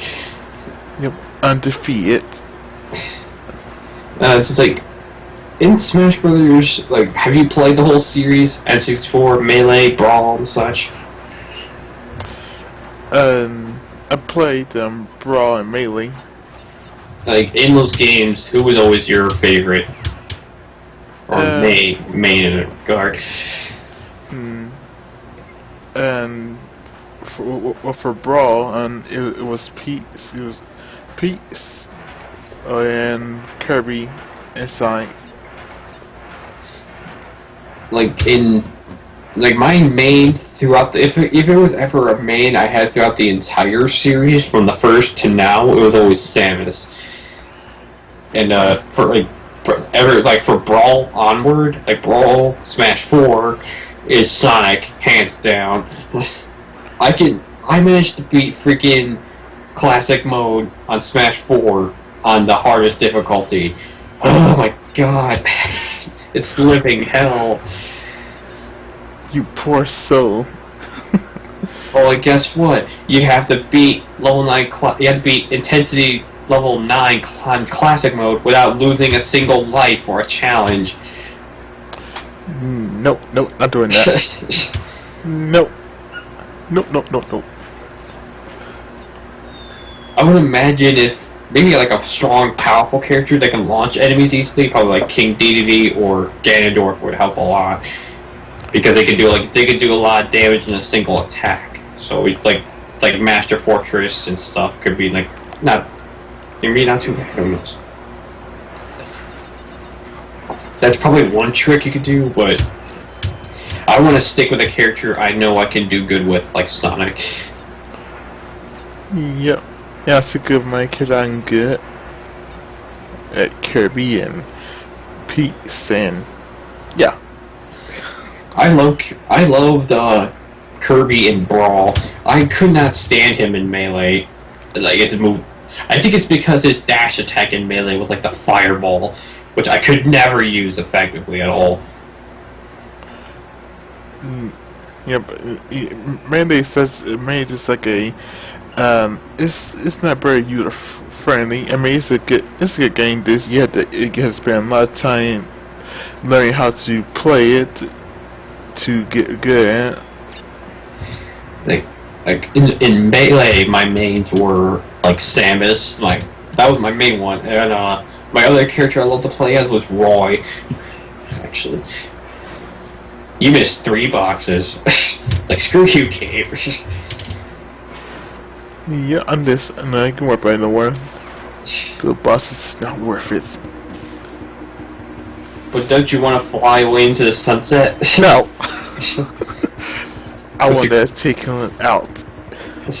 You want to fly away into the sunset with your girlfriend and leave just Cortex the root will destroy the world? Yeah, still, you see, this leaves me for a pinstripe.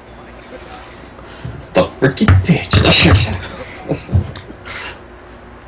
Yeah, I go and throw the saber and he goes for a pinstripe, the bad guy. Well then. A freaking gangster of all things. Yeah, he's my arch enemy. Actually, like a little fact I want to get out of the way. Did you know about the whole case of what this game was called in its early stages? Science, ass count. Yeah, Sonic's ass game. They'll probably I'm pretty sure they'll probably raise some eyebrows when science fans heard that. It's just like staring at his ass the whole game. Yeah, they probably say, Sonic's ass is not blue. It's blue, but he doesn't wear any pants. Wait, look. Also, maybe there's a coincidence why Crash has blue pants. Maybe Crash will go fast. And probably be a meme. It's actually. See, I even. We gotta go fast. Gotta go fast. Go very fast. We don't get the sprint shoes until the 3rd game. Damn it! Yeah. How the hell? You were standing on nothing. I saw like you were standing on the platform that was moving back and forth. You were standing on nothing, and you were still moving forward. The power of magic. Listen to testing. I haven't watched like Gotta Go Fast. I haven't watched Sonic X in forever. Let's see here. I kind of started watching it after they sort of dubbed it with the four kids voice. Wait, what exactly? When Science aired, they had the original voices, but then I guess after a few years later, they dubbed all the episodes with the 4 kids voice. Jason Griffith and all that kind of stuff. Yeah, and that sort of turned me off on it. Like Jason Griffith, yeah, like in his early years, he did not sound that well, to be honest. Yeah, but now he sounds good. But then ugh. Yeah, it's like, by the time, like, Jason Griffith got better by the time that, like, he was, like, gonna be gone. It's like, go figure. He gets good, and when it's time for him to leave. Like, god damn it. It's like, I finally got it right. Oh, good. Now you're gonna, now get out of here. Damn it. We don't need you anymore. We got this Assassin's Creed guy that's voiced us. The Chris Redfield. The guy that punch walks. Like a man. Yeah, a manly man. You know, the one thing that kind of pissed me off, there was a weird little fact I found out about Sonic X between the Japanese version and the American version. For the, you know, there's episodes where they face, like, perfect chaos and the living, like, the final hazard. Yeah. In the Japanese versions, like, the Japanese version of the show, when they were, like, playing those, where they were fighting the big bad guy, they were actually playing the respective music. Like, for Perfect Chaos, they were playing Open Your Heart in the background, and for the Final Hazard, they were, like, Sonic and Shadow were facing it, that you can hear they were playing Live and Learn in the background. Wait, The American version, they took that out. Like, why? It's bullshit. I want to hear my Live and Learn as TV show. I don't want to hear this generic music of tearful joy. Yeah, like, with, like, why would you take that out? It's Sonic's music, damn it. I've been lied to. Though my Son Ace was, but then I thought this. Crash couldn't believe it. He jumped off. Let me see if I can find that episode or that scene. Where is it? Oh, do you watch my I love my anime? Cause I think it's on there. Well, it's all the Japanese episodes. So what episodes? Sonic X in Japanese. Oh. I don't know. I'll probably see a link whenever you get free time to watch Japanese Sonic episodes.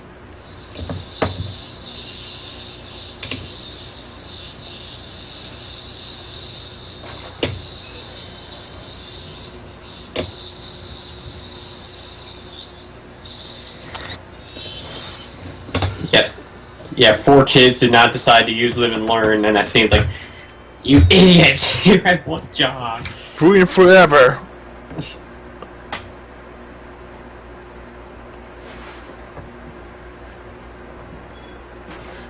Now he has green eyes and Hister belly. Thanks a lot for kids. Now we know why his sign's green eyes. You know what? Eyes turned green. It was you for kids. You turn to a Hister.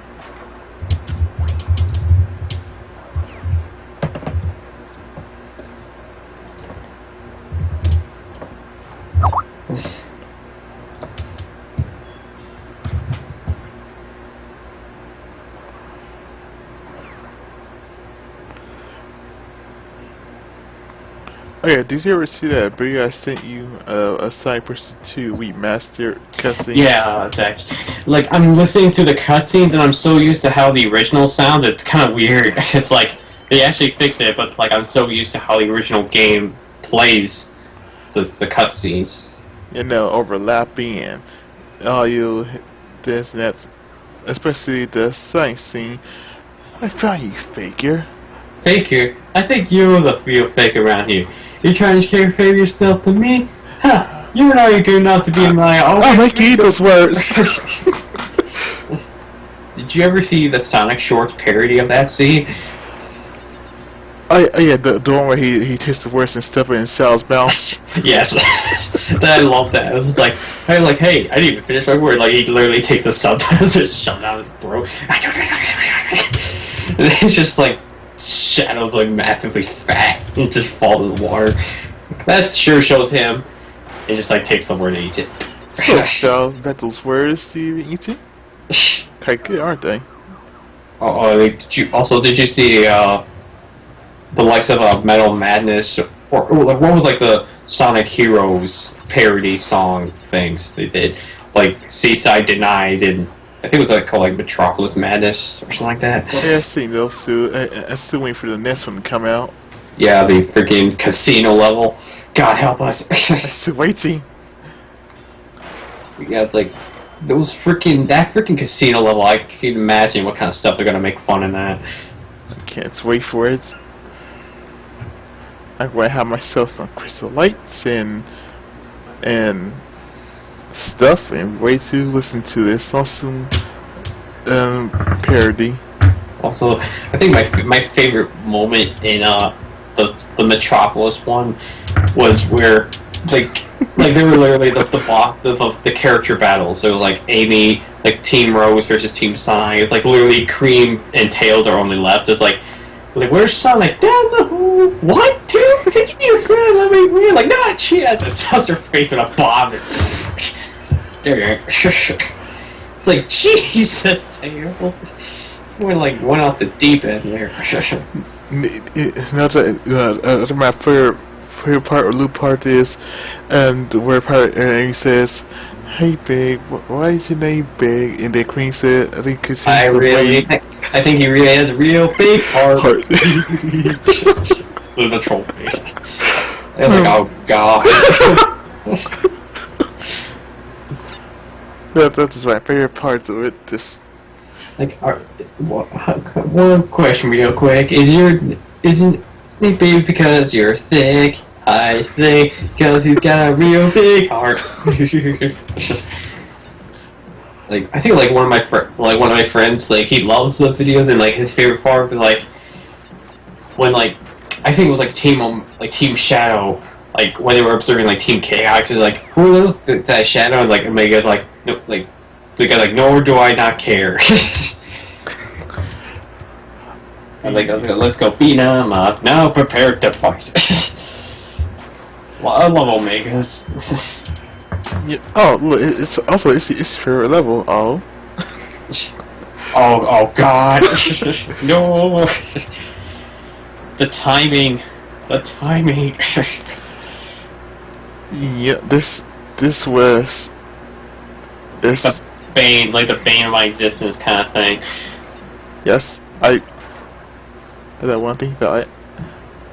I got game overs here, and I got sent way back to get back to this level. It was horrible. And especially trying to get a gem on this level was a nightmare.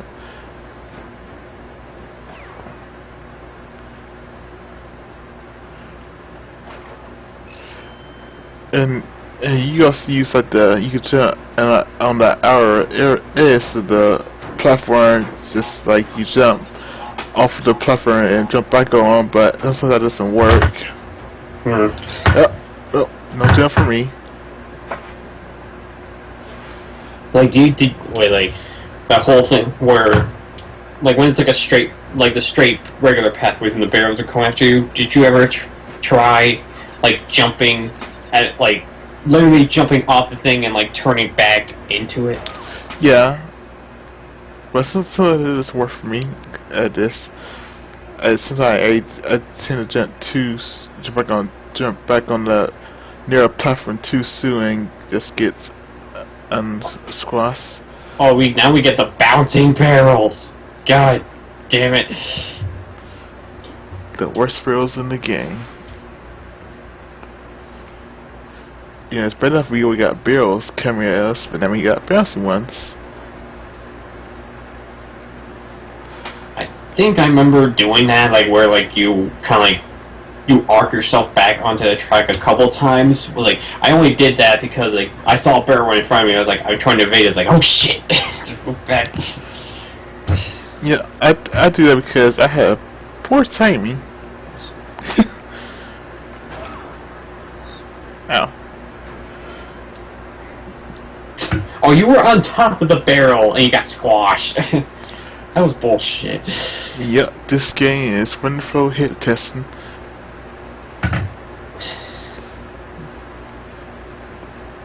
Their barrel's hitbox is too big for its own good. What? Oh, bullshit. That was bullshit. This wait till this parts. I just don't even know anymore.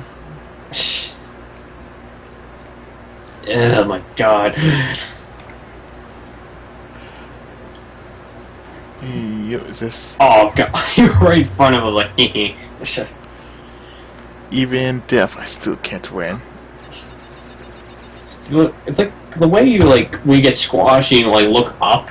It reminds me of like Who Framed Roger Rabbit when like Judge Doom, I think his name was, like when he gets like rolled over, like he comes back up. Huh. Like, well, I don't remember most of the characters, don't remember them, but I do remember the movie. I hadn't watched it in so long. I watched that movie so many times as a kid. Like I know it like nearly like the back of my hand. Oh, come on! You killed him, and he like, damn it. You know, this all just hates me. I just can't. Hello, Barrel. Oh, it's like, and I think like when everyone talks about Judge Doom, everyone knows the one scene when he's revealed that he's a cartoon. Like his eyes, man. Yeah, it's like kids probably didn't expect that, but then wake up to see Cartoon Man. Remember me when I killed your brother? I talk just like this. I like his eyes, man. When cartoons attack. and kill.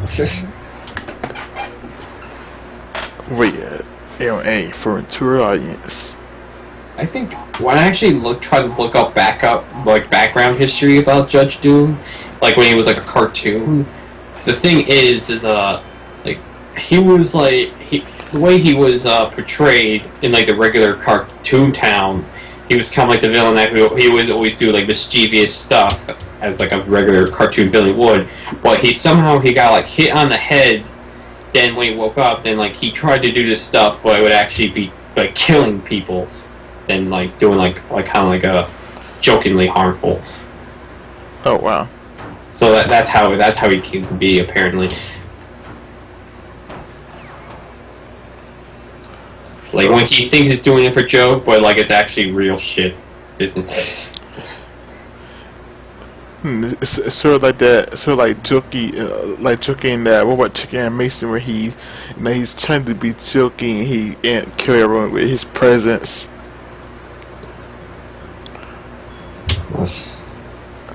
I haven't seen a Robot Chicken episode in forever. They're pretty good. Some of them, I think, around season 5 and 6 and 4, yeah, it was sort of meh. I don't know, like there's always gonna be like that one sketch in every episode that's like really freaking funny. Depends. I think like the one that always stuck to me in a way was the Mario Kart GTA one. Oh, that's beautiful. He's I can't forget. He's can't think of, but he's slipping his wagyu. Oh, it's like he's marinating in his own rule. You killed my brother. You son of a bitch. Pull that game with that. You'll never take me alive. You and mom. And literally, like the next thing you see Yoshi going the other way, like Raccoon City, like, "Ooh, Raccoon City sounds lovely," and get eaten alive. Poor Yoshi always gets to sit in the stick. I love Yoshi. Yeah, first was Mario, who always just does so in the world, and now it's the Raccoon City. This poor Yoshi.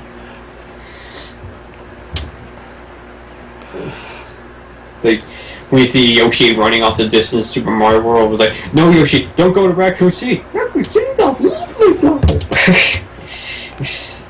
That was like something I remember from the SGB play Mario World. Like Elliot made that joke. It's like, no, Yoshi, don't go to Raccoon City. But Raccoon City sounds lovely. Don't do it, Yoshi. You're too young. Oh yeah, it's someone bringing this solution for messing the picture of Cortez and Pinstripes and Lair. It looks like he's pulling his lip. Yeah, like I guess that's like amount of perspective fail probably. I can't unsee it. Thank you, It's like Lewis. you're like just alone. You're Wait a minute. It's quite funny.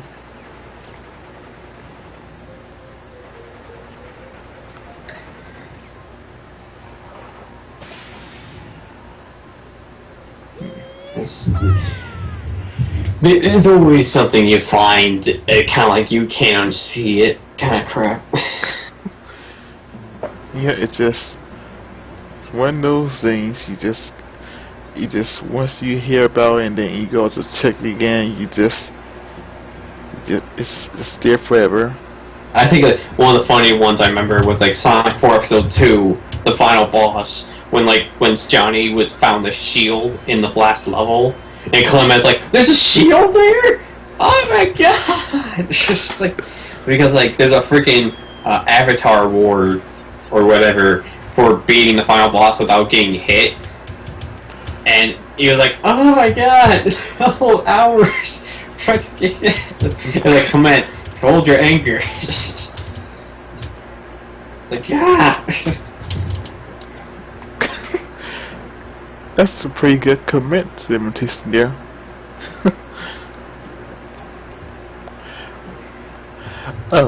So speaking of commits, what do you think about that Mr. Mosquito Let's Play?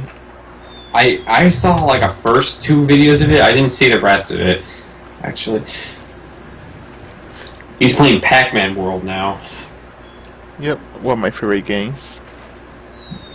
And I think the last video was like him against like that Anubis boss kind of thing. I hate that boss. I hate that boss with a passion. Oh yeah, that the boss where you being chased by that mummy. Or like it like sends tornadoes and shit at you. I hate that boss so much. Yeah, I thought to that boss many times. I got many game overs to that boss.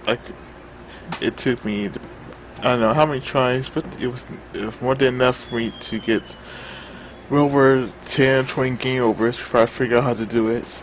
Oh, I was like, I think the dumbest thing that happened to me quite a lot was the fact that when if you die, like if you died and you spawned back, literally the thing attacks you as you're spawning back in, so you take a hit no matter what. It's a kind of a trap. It's bullshit. Like, I'm serious, like, how I can't react to it because it's literally in your face as you spawn, so you can't get out of it. So you're going to take a hit no matter what. I'm pretty sure if the boss could laugh, he'd probably just giggle as it hits you. I want to freaking, like, punch whoever designed that boss, punch her in the face for that. You're laughing now when you're punched in the face.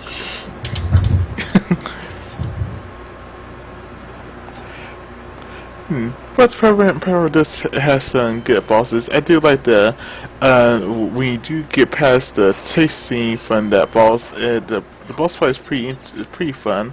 Yeah, it's like, well, I wasn't going through that chase scene. Like, wait, first person view? What? It's like, oh god, oh god, oh god.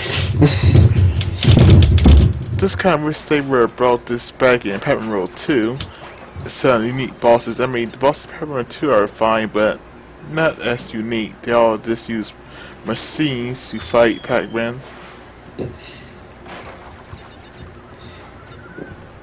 Oh yeah, there's actually one moment I remember from the Last of Us playthrough they did. Ryan killed an enemy that glitched into the door as they opened it, and literally in the moment it just disappears. It's in the door, it spazzes out for a second and like disappears. It's just like, I love you, Walt. I love you, door. Disappears. Massive door. 1-2 parry.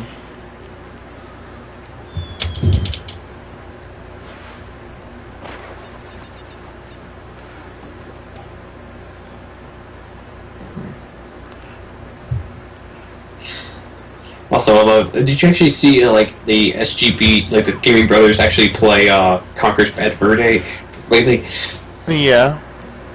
I like the thing where like Elliot sees like the baby dinosaur. It's like, oh, it's so adorable. It's like Matt says, you're gonna hate this fucking chapter. It's called The Sacrifice. It's like, oh god. It's and that's that game just I'm just I know it's rated M, but I'm just kind of surprised that it still got past. Like even though it's rated M, got no more colors rated M, but it got past because it's just like a fighting game. But Conquer is like it was a friendly game, but then got revamped into a adult game, which I like. But I mean, Yeah, it's just like ridiculous. It's like it's just gonna be another kids game. And it's like Rare was like, you know what? Fuck it, go balls to the wall nuts with this game. To go with it. and boy oh boy, did they go balls to the wall nuts with it, like. No kidding. Freaking flowers with breasts and shit. And dark humor and killing poor innocent little dinosaurs. And later on, freaking boners. Damn it. Like, Rick Boner, my ass. Only one secret.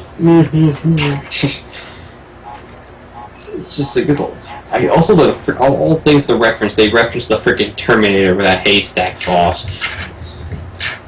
Like, buff you, asshole. The hay bosses be coming for you. You can't escape them. Actually, I think in a few minutes I'm gonna get off. It's friggin' 4 o'clock. Okay. I'll probably do the same, because we probably need our rest and Queen's tired. Well, it was her, but probably going to lay down for a little bit.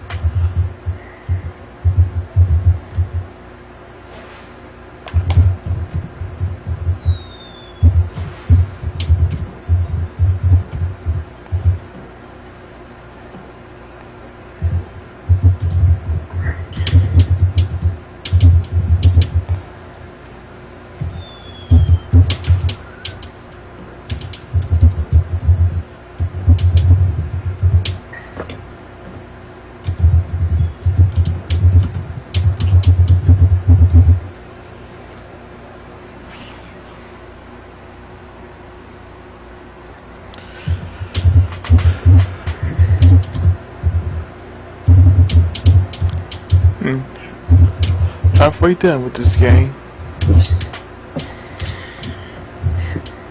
Probably finish it tomorrow. Oh, it's your favorite level, Slippery Climb.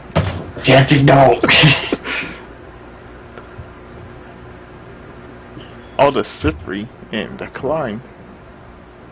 Did they give a name for the scrap level?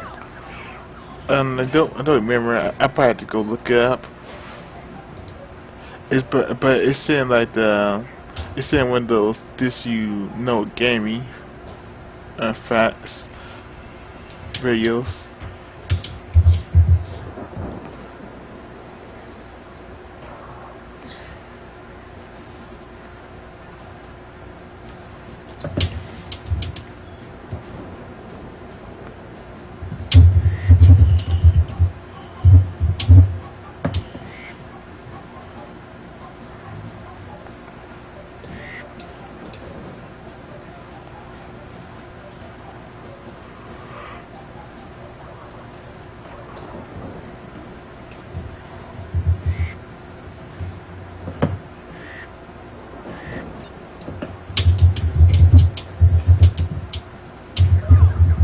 Nope, that didn't go well.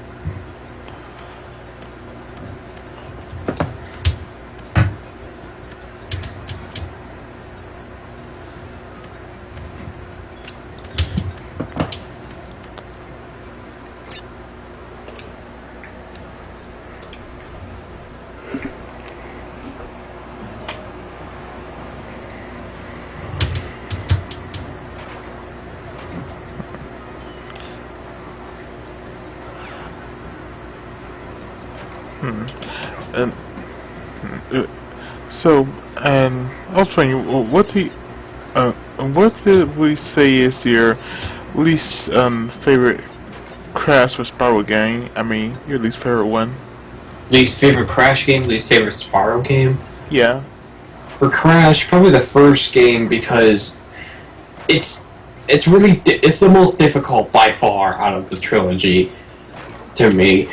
And for Spyro, I would say the third game because I don't know, with the first two games it was simple and fun and like you could just do that. With the third game they tried to throw in so many gameplay changes it kind of like it's jarring to me. You know, like a skateboarding thing for Spyro, they like these whole new characters and all this. Also a bunch of collectibles where like the one thing that kind of pisses me off in the third game is that you can't really 100% levels on your first try when you play the level. You have to kind of like you have to go back and like have to do some other stuff later on that allows you to do things later, kind of stuff. Just, I don't know. Like the first two games got that right, where like you can if you're an explorative type and search everywhere, you can get everything. But third game, you can't really do that anymore. It kind of sucks. The power of backtracking. It's just like the backtracking is like, oh, there's one or two eggs that you can't get to until like much later. Like I think like Spyro 2 only did that like once, for like because like you had to get like a certain ability from money bags. I think that was like one time. Spyro 3 it does it a bunch of times. Non-stop 24/7.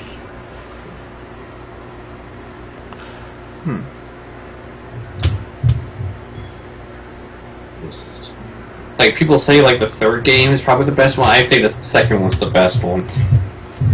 Yeah, second one does everything right. It's the right balance. It's like, you know, at the Spiral 1 they know what's to fit the formula and they did right. Spiral 3 was the same. Spiral 2 they tweak it, but decided to add a whole bunch of new other mechanics, which wasn't a good idea. We didn't need all these characters like boxing, skateboarding, Sergeant Bird, the Yeti, and etc.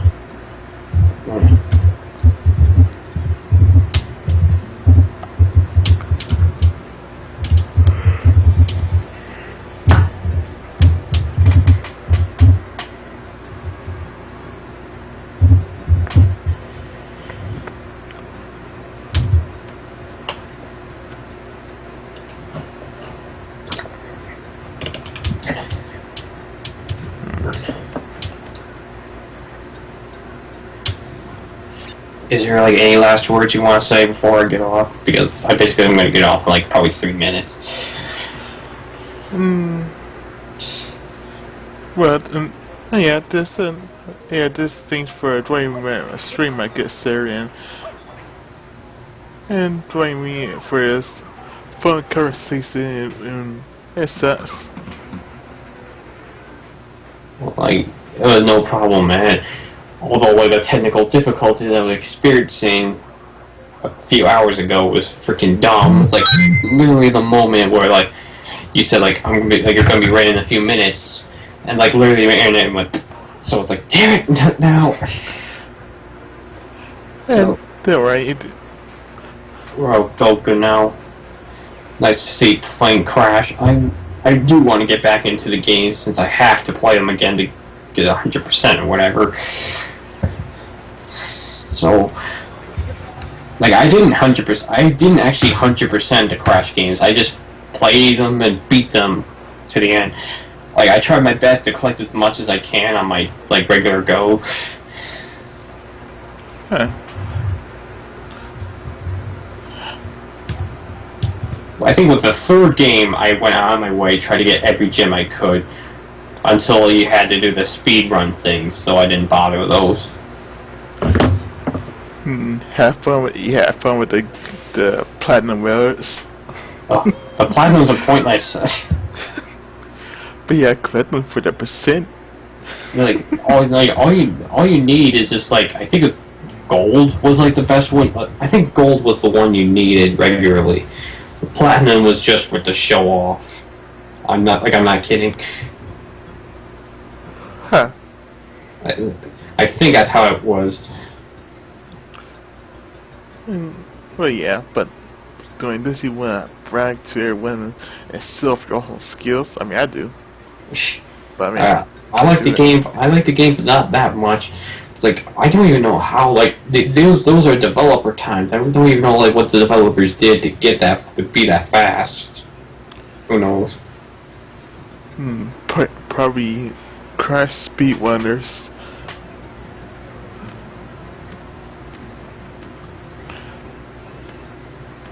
They probably just spend some good speedrunners because they can do some crazy stuff. Like speedrun. Like man, I can't remember. Like speedrun time 5 seconds. How the fuck do you beat a level in 5 seconds? The power of magic. By the power of debug. You. Or power of time stop. Wait, do you actually have a game like for the Wii U? Do you know a game called Zombie U? No, I heard about it. I think that game actually has a multiplayer thing as well. I kind of swear like I seen like that. That game like a few years ago. It was supposed to be, I guess, like a supposed to be like a retile, I guess, or maybe something else. Maybe like a Wii U launch title kind of thing. And if there is a demo for it, so if you want to try it out for yourself, there you go. Okay. I'll probably go try it out when I wake up. To have my good night's rest.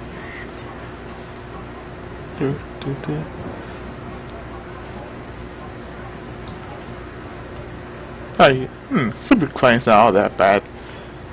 Didn't know. I think it's more trying to get through the whole thing without dying, the 100% kind of thing. The issue. Yeah, no, I'm not going for 100%. Get that. No. Oh. But that ending. No. No ending. We suck at the bad ending. What's the good ending? Yeah, it's like the bad ending is the better ending. Really. So what the hell? So we're not seeing that. Like Naughty Dog, what are you trying to teach us here? Bad ending is the good ending. Okay, gotcha. And also, I think, like Lewis pointed out, it's like literally the beginning of Crash 2 is the ending of Crash 1. So it's like they expect you to not to have all the gems by the end of the first game. Yep. So like that, you tell yourself that have a bad ending is a good ending. Okay, got it.